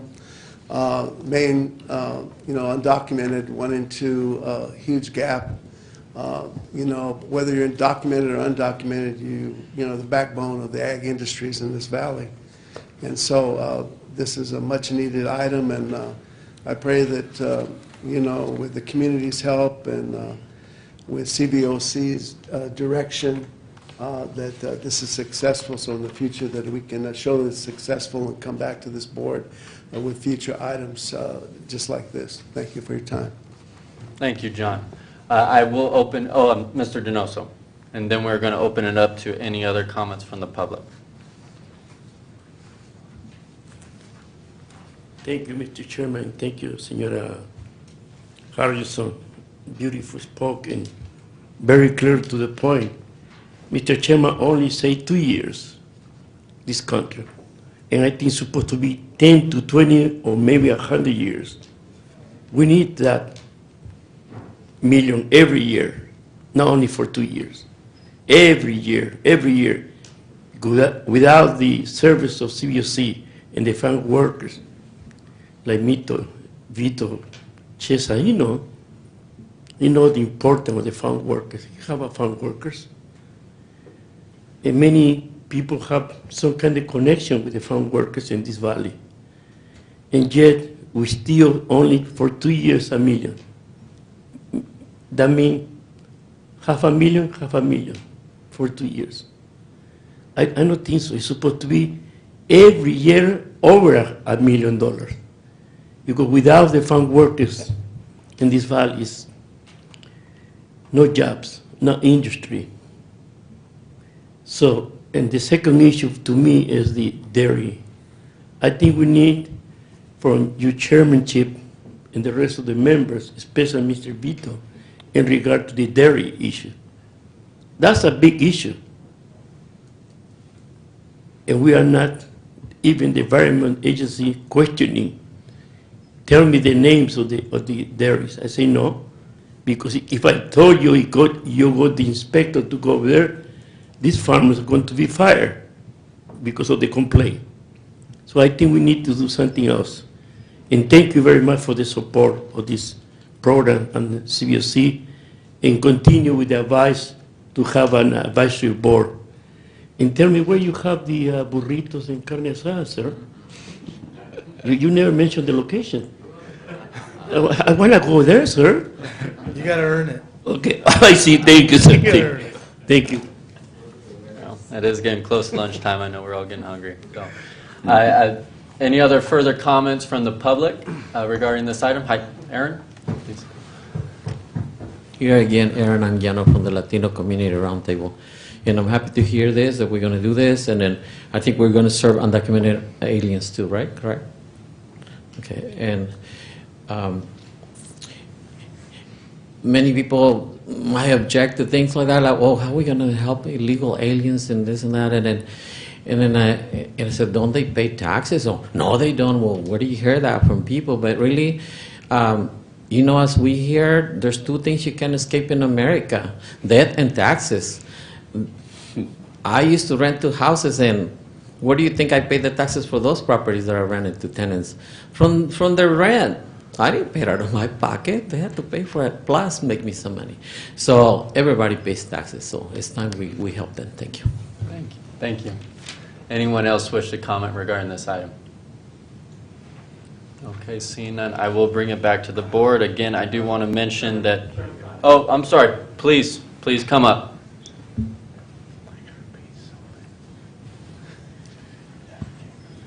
Noé Paramo, Yes. Chairman, members. We're in approval of this item, so on behalf of myself, Sierra Leone Foundation. The amendment, I said, is we just got to sustain it. We just got to keep investing in our farm worker community. And I bring it up because we went through a drought 5 years ago. We saw the impact on the farm worker community. They were out of jobs, and they needed to have retraining done. There was an effort done at the community college level. And now we have the storms impacting farm workers, and they're out of jobs. And this is both documented and undocumented. If you're undocumented, you're ineligible for unemployment insurance benefits. There's an effort at the state level to try to extend it, but you can't get it. If you are documented, you are eligible. But then those funds run out, right? So there is a need. And so these storms have just exacerbated pre-existing conditions that has been in our farm worker community for years. We see what happened in Planada, Merced County, Pajaro, and Monterey County. But this is going up and down the San Joaquin Valley and the Central Valley, these farm worker communities being impacted. One of the outlets or resources, opportunity is like the CVOC programs to get training into farm workers so they can do it. So when you're, this is narrowly tailored for 100 farm workers. Great. They're undocumented. But what I need to understand is we're talking about undocumented. It seems like they just came across the border. Not true. We have not had immigration reform since Ronald Reagan was president. It keeps stifled at the national level. Most of our unauthorized, undocumented residents have been here 20, 15 years or more. They've contributed more than $15 million in property and local taxes annually, and that's a conservative estimate. This funding of $1 million is a step forward, and we need to continue to engage with you in the community and invest and sustain this. And through this 2030 plan and other resources that are coming our way in terms of funding for our communities. Thank you very much, and again, thank you for doing this. When we talk about this at this level, I think it's very good, and it shows the board in good light. Thank you very much. Thank you. Any other comments from the public before we bring it back to the board? Okay, seeing none, I do want to just mention again on this item we received support letters from CRLA Foundation, West Modesto Community Collaborative, and the Office of Mayor Javier Lopez with the City of Ceres. Any other comments or questions? Terry? Just a couple comments real quick. Tina, thank you, and Jorge, thank you again on this item. Myself and Manny both got to meet with Jorge a while back to discuss this, and we were just the ones because we were involved in the Stanislaus 2030, so that's why we were the two. Yeah, and Joe. We all met. Oh, did you get? Oh, good. Everybody did. Perfect. I thought I was special. I guess not. So, but the thing that really impressed me about it was, as we sat and talked through this thing, was just that that denial rate that you talked about, that 50% denial rate, and how the funding that you receive for your programs prevents you from being able to serve so many other people, and this kind of bridges that gap, which is just, I mean, that's just good stuff. Whether documented, undocumented, it will make a big difference, I think. So, so I think that's one of the main selling points that I thought about it as we dedicated these funds towards it.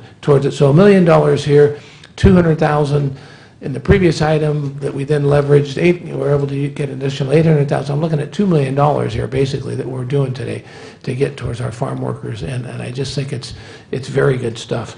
The other thing that Maria talked about a little bit, I just wanted to make sure that I asked of our previous, when we allocated $1.3 million a few weeks back towards Karen Warner and her group and Opportunity Stanislaus, there was a requirement. We asked for them to report back to us and keep us updated on these things. And so I'd like for that to be, I'm going to ask the same of you that I asked of them, not just back to our CEO's office, but I'd like presentations here at the board, quarterly presentations as to how things are going. So not only our CEO's office sees it and we see it by that way, but for the public to see it too. Just quarterly updates would be great, and just some accountability to make sure that the money we're accomplishing what we wanted to do. So that was that. And then the last thing, I wanted to do this before everybody leaves, when we go back to board reports. I just wanted to commend Chance, because he had and I'm probably stealing some of your wind, but I want to do it while you're here. You had a good meeting over the weekend with several groups in Ceres, at a restaurant in Ceres. Several groups, several leaders of our Hispanic community. Chance brought them all together to discuss. This was probably one of the items that was to be discussed. And I just want to commend you on that we really need to bring all the voices together and have all of us working together towards accomplishing these things, rather than everybody in their own silos working on these things. So I just wanted to, I know that was something that Chance put together, and I wanted to commend him for bringing everybody together, and I think I'm doing great work there. Okay. Thank you, Thank Chair. you very much. Thank you. Thank you. All right, Supervisor Graywall. Thank you, Chair. Again, like Terry said, we had the opportunity to meet with Jorge a couple weeks ago and talk about the perspective of investing $1 million through the ARPA funds to this program. What really was impressive to me was the programs that you offer and how you had it down to a cost per program. So I know there was numbers guys in the room, Terry being better at it than I, but even for someone like me, seeing that $6,300 gets somebody trained through the welding program. $5,800 gets somebody a Class A license, or $4,100. I might be off on that one. You're good. No, But- you're on. No, I'm not good. Terry's good. I'm okay at it. But that gets somebody medical billing training. And those are the things that have tangible value to our community, showing that somebody that I know that people that work and support our agriculture as being farm workers, they play a huge role. But if you were to ask them themselves, they would say they would want to better themselves with upskilling, getting skilled, getting trained. And that was evident. There was an article ran by the Modesto Bee about a month back. I actually got to speak with the equity reporter. I think since then he's left to work for Cal Matters. So, but that was the conversation we had about training and upskilling our workers. And two of the people featured in that article, both were trained at the CVOC. And this isn't a direct quote, but it was, I'm paraphrasing here, but it said something like, dollars come and go, but training is forever. Yeah. And that's what I believe we're doing today. It's not just making a financial investment of giving, but a financial investment for making everyone's future better. And so I appreciate the opportunity to meet with Jorge and working with the board on hopefully passing this. And I understand what you're saying, Mr. Donoso. $1 million is not enough. Hopefully we have this type of money that we continue to invest in our community. And we're going to look for that, and I know the CEO and his staff look for it, where we can make that an ongoing thing. But right now, it's $1 million than we had before. So it's a good investment. Thank you again for the presentation. Thank you, Supervisor. Thank you, Manny. Buck? Thank you, Chair. Tino, Jorge, thank you for your report. And I think Vito, in the last agendized item, said it perfectly. This is one of those easy votes to take. Stanislaus County is a agricultural powerhouse, I think better than 27 other states, and fifth in the state of California. And this is a perfect opportunity to invest in our workers, our ag workers here in Stanislaus County who make us that powerful. So I think this is one of those easy votes, and I'll be supporting it. Well, it is a 4/5 vote, and I will entertain a motion. Motion to approve. Second. Okay, we have a motion by Supervisor Graywall and a second by Supervisor Condit. All those in favor? Aye. Aye. All those opposed? All right, passes unanimously 5-0. Thank you. Thank you, Chairman. Thank you, Board. Thank you. All right, now moving on to correspondence. This board has received the correspondence and claims as noted on the agenda. Acknowledge receipt of correspondence and refer as recommended on the agenda. Board of Supervisors reports. Anything to report, Buck? Thank you, Chair. Yesterday, I had the opportunity to ride out with the post-release community supervision unit. This unit supervises offenders who are released from state prison. I'd like to thank Probationary Chief Mark Fiera for that, setting that up for me, and I was just really impressed by the group's professionalism and pride, and really their compassion, because what they do out in the community at times can be really intrusive. They're there to do a tough job, and I was just really impressed with how the group operated. Okay, great. Thank you. I wanted to report out, I was out of town last week at the California State Association of Counties, or CSAC, their executive committee meeting in Southern California, where we went over the Susan Eggman, Senator Eggman's SB 43, I'm sorry, Senator, and it has to do with conservatorship reforms, expanding the definition of gravely disabled, and the potential cost, not the situation of changing it, but the potential cost to counties and it being a potential unfunded mandate. And then we spent a lot of time on the homeless strategy. CSAC had come out with an at-home policy, which is accountability, transparency, housing, outreach, mitigation, and economic opportunity, which stands for at home. It was pretty good. I know that our CEO and our assistant CEO all had a lot to do with this, with the plan, and we'll be pushing that forward again to try and create responsibility areas on a go-forward basis.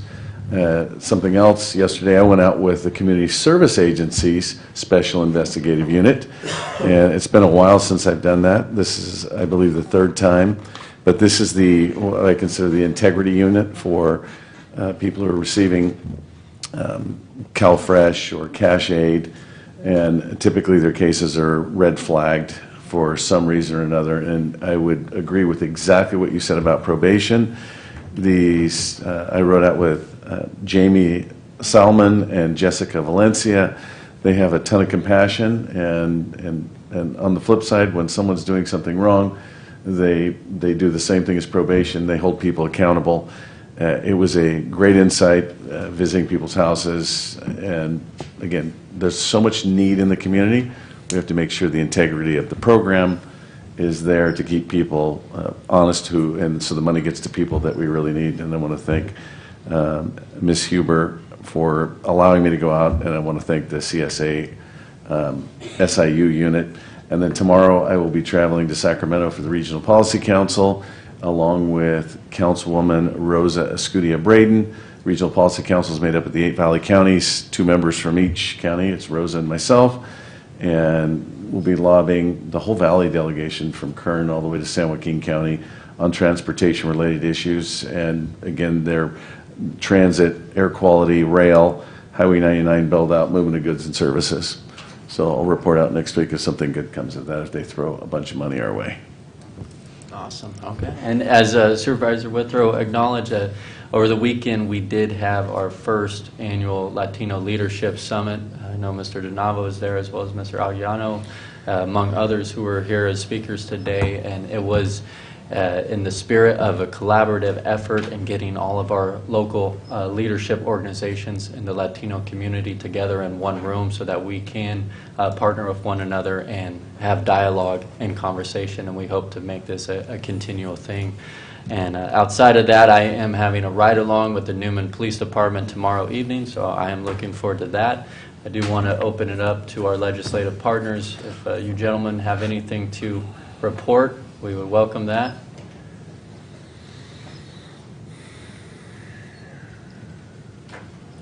Hi, good afternoon. Good afternoon. Christian Santos, Office of Congressman John Duarte. Thank you, Chairman and the Board, for the opportunity to report today. This past week, Congressman Duarte has had the opportunity to participate in a number of hearings in his committees. He had the opportunity to question Undersecretary Jacobs-Young during the House Agriculture Subcommittee on Conservation, Research, and Biotechnology to discuss the implementation of research programs created by the 2018 Farm Bill. Congressman Duarte was able to gain further insight on how the USDA has successfully implemented research programs and ways that we could improve those research programs in the upcoming 2023 Farm Bill. Our office looks forward to working with the House Ag Committee on the development of research proposals for this year's upcoming Farm Bill. In Natural Resources Committee, the Congressman Duarte participated in a hearing on the Water, Wildlife, and Fisheries Subcommittee on some bills seeking to make progress in some species currently listed under the Endangered Species Act. Witnesses for this hearing included representatives from the U.S. Fish and Wildlife Service, as well as stakeholders from local affected communities around where these species live, and they discussed the recovery status of these animals and how management should be relinquished by the federal government back to these states affected.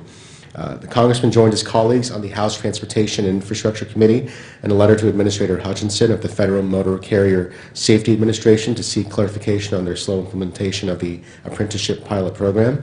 And he also joined his colleagues on a letter coming out of the Natural Resources Committee to Secretary Howland of the Department of the Interior seeking information that was previously articulated in an unanswered letter. This answer seeks letters to questions relating to the new H.R. 1, the Lower Energy Costs Act, and clarification on the issues of energy resource permitting on federal lands as gas prices currently sit well above $4 for Valley families.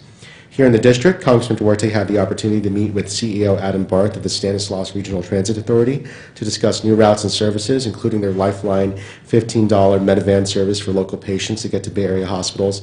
And he also toured their facilities, including the renovated transit center just down the street here in downtown Modesto. We're currently monitoring flooding on the San Joaquin River, and the Congressman had the opportunity to tour flooding upstream in Fresno County and speak with the water districts in charge of the Friant Dam. And our office stands ready to support our local emergency services in any way that we can. Thank you to the Chairman and the Board for your time. Thank you.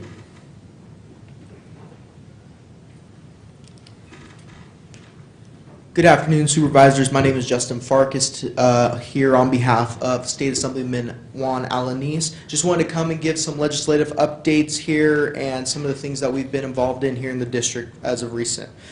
So we are glad and humbled to be announcing that we have now passed 6 bills unanimously through our committees, through various committees in the legislature, all of which are now sitting in the House Appropriations Committee, which we hope to get passed by the body sometime this year.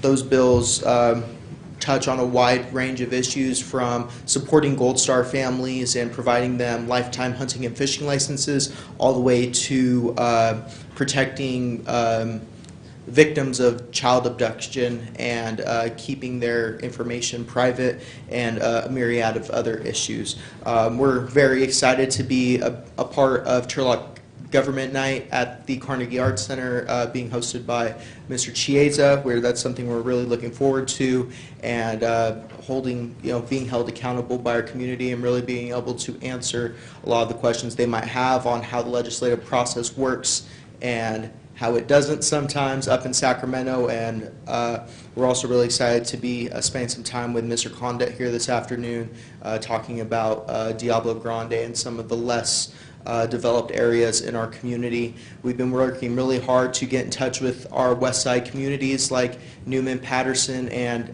Gustine, just over the county line, and really touching base with a lot of their electeds and school boards, superintendents, and others, seeing what ways we can provide service to them and make sure that our office is as accessible as possible. If there's anyone that has any specific questions about bills or has any issues regarding some state agency, please feel free to reach out to our district office. We're right upstairs, Suite 5800. We'd be happy to assist in any way we can.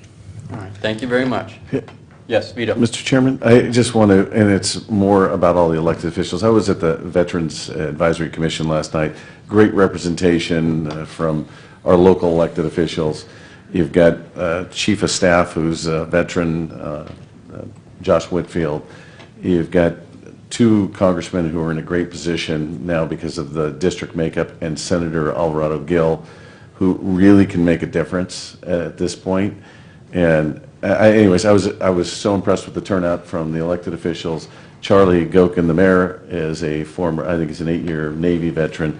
So I think this is a great opportunity for us if we stick together. And I always say that, it's about, especially on veterans issues, I think we're really aligned really well. So I just wanted to congratulate you and thank you. Awesome. Okay. Legislative Fiscal Management Report, CEO Hayes. Yes, once again, good morning, or I'm sorry, good afternoon. I do want to kind of zero in on one topic that was announced by the governor a little over a week ago now, and just to kind of share some context for that topic here in our local community. The topic was around what the governor refers to as modernizing our behavioral health system, as well as developing more housing for mental health services. And there are several components to what's been proposed as this framework from the governor. And I just want to be clear: this is not, current legislation in front of us. However, it is a proposed ballot measure essentially for this next year in 2024. So there will be lots of discussion over the next year about what this proposal is and ultimately what comes before the voters. But I do feel it's important right from the beginning to just establish, what we read so far, what we understand about it, and how it relates in our local community, because it is a little bit different in Stanislaus County than it probably is in almost every other county in the state. A major portion of this proposal is around the use of Mental Health Services Act dollars and trying to do a couple of things. First is trying to prioritize housing as a fundamental component to a successful mental health support system, as well as prioritizing these funds, Mental Health Services Act dollars, to our most needy individuals. Oftentimes we refer to them as full service partnerships. Those are the folks who get the highest level and quality of care. I like to point out that in Stanislaus County, we actually have done these two things. We're one of the very few counties that have already accomplished and have set ourselves on this track to prioritize our MHSA funding to support these particular populations, as well as to maneuver these funds in any way we can to support housing needs. And many of those items have come before this board. This board has been very supportive of us trying our best to be creative in our use of Mental Health Services Act dollars, and to spend down the dollars that we have, to not maintain a large reserve. I think one of the challenges that we're going to have over this course of this next year as this conversation moves forward is that many counties are sitting on a substantial reserve of MHSA funds because they have not programmed those funds for the community. That's not the case in Stanislaus. We have been programming these funds. Supervisor Withrow's on our Behavioral Health Board and has been very supportive of it's just not what's occurring in Stanislaus County in comparison to what you see elsewhere. So we're going to advocate strongly that we don't have concerns with the direction, the overall direction around prioritizing these funds, but our concerns are going to be with any assumptions that we have reserves sitting around. They're going to pay for a whole new level of service or something because we actually feel like we've made the correct moves to program those funds previously. So I just want to make sure that's real clear. There's another component of this framework that includes expanding the available clientele to those who are focused on substance use disorder issues. As you know, we are very strongly supportive of trying to have a robust service system for SUD programming. We recognize, though, that MHSA dollars, we actually need more of those dollars to even support our mentally ill population as well. So, that expansion, although on the surface looks great because it goes a direction, again, that we would like to go, that we're not going to be able to look to this system to solve all of our issues in the SUD access system. So there'll be more work we continue to do on SUD services, and that'll come before the board, and very proud of that. But I at least wanted to call that out, too, that's not going to be a savior for us because it doesn't include more money. Back on the housing issue, this proposal does really lead with the concept of prioritizing housing, which we are completely in support of. We are concerned that there is this concept that maybe some of the funds that normally come to Stanislaus County would instead be put into a statewide pool where we would then have to compete to program those funds for housing. We are perfectly good to program the funds right now for housing without having to compete against other communities. Although we may compete better than other communities, it would be a very poor outcome for us if somehow all this work that we've been doing actually worked against us and somehow we wound up with less funding locally. So we want to make sure that that does not happen. And I also want to acknowledge that a lot of these behavioral health housing systems that you've been funding and supporting in various ways over the last couple of years, I think Supervisor Withrow has pointed out, as well as I think Supervisor Case in some of your comments, that some of these projects take 11 different funding streams that we're working with to try to pull off a single project. And this potential framework may add another one. So we're not looking for a 12th funding stream or a 12th set of hands and strings attached to how we're going to get something done in Stanislaus County. Last thing I'll mention is there's a prioritization in this framework to make sure that local counties are prioritizing Medi-Cal billing for reimbursable services and so forth. I know it's kind of a technical thing, but please know we're already doing all of that. Okay, so I think in summary, what I would like the board and the community who's listening, I'm glad to see some of our legislative representatives here today. Stanislaus County is already proceeding within this framework, and we have been. I think we're a good example of how we should be prioritizing MHSA fundings in the local community for those who are most in need. And what we don't want as an outcome of this is to take us off course from that, or for somehow any of our local resources to go to outside of Stanislaus County, which is only going to exacerbate our issues here. So thank you for listening to that. I know it's been kind of a longer meeting, and I just felt like it was important for us to get that in there. Thank you. No, thank you. All right, and we do have closed session today. Yes, we have closed session. We have the conference with legal counsel, existing litigation pursuant to Government Code Section 54956.9, subdivision D1. We have one case, Carla Schultz versus County of Stanislaus et al. That's in the Stanislaus County Superior Court, and the case number is CV 21006557. Appropriate for public comment. All right. Any members of the public wish to comment on that item? Okay, seeing none, I want to thank Deputy Herr for being here and watching over us today, and we will go ahead and adjourn this meeting at 12:31.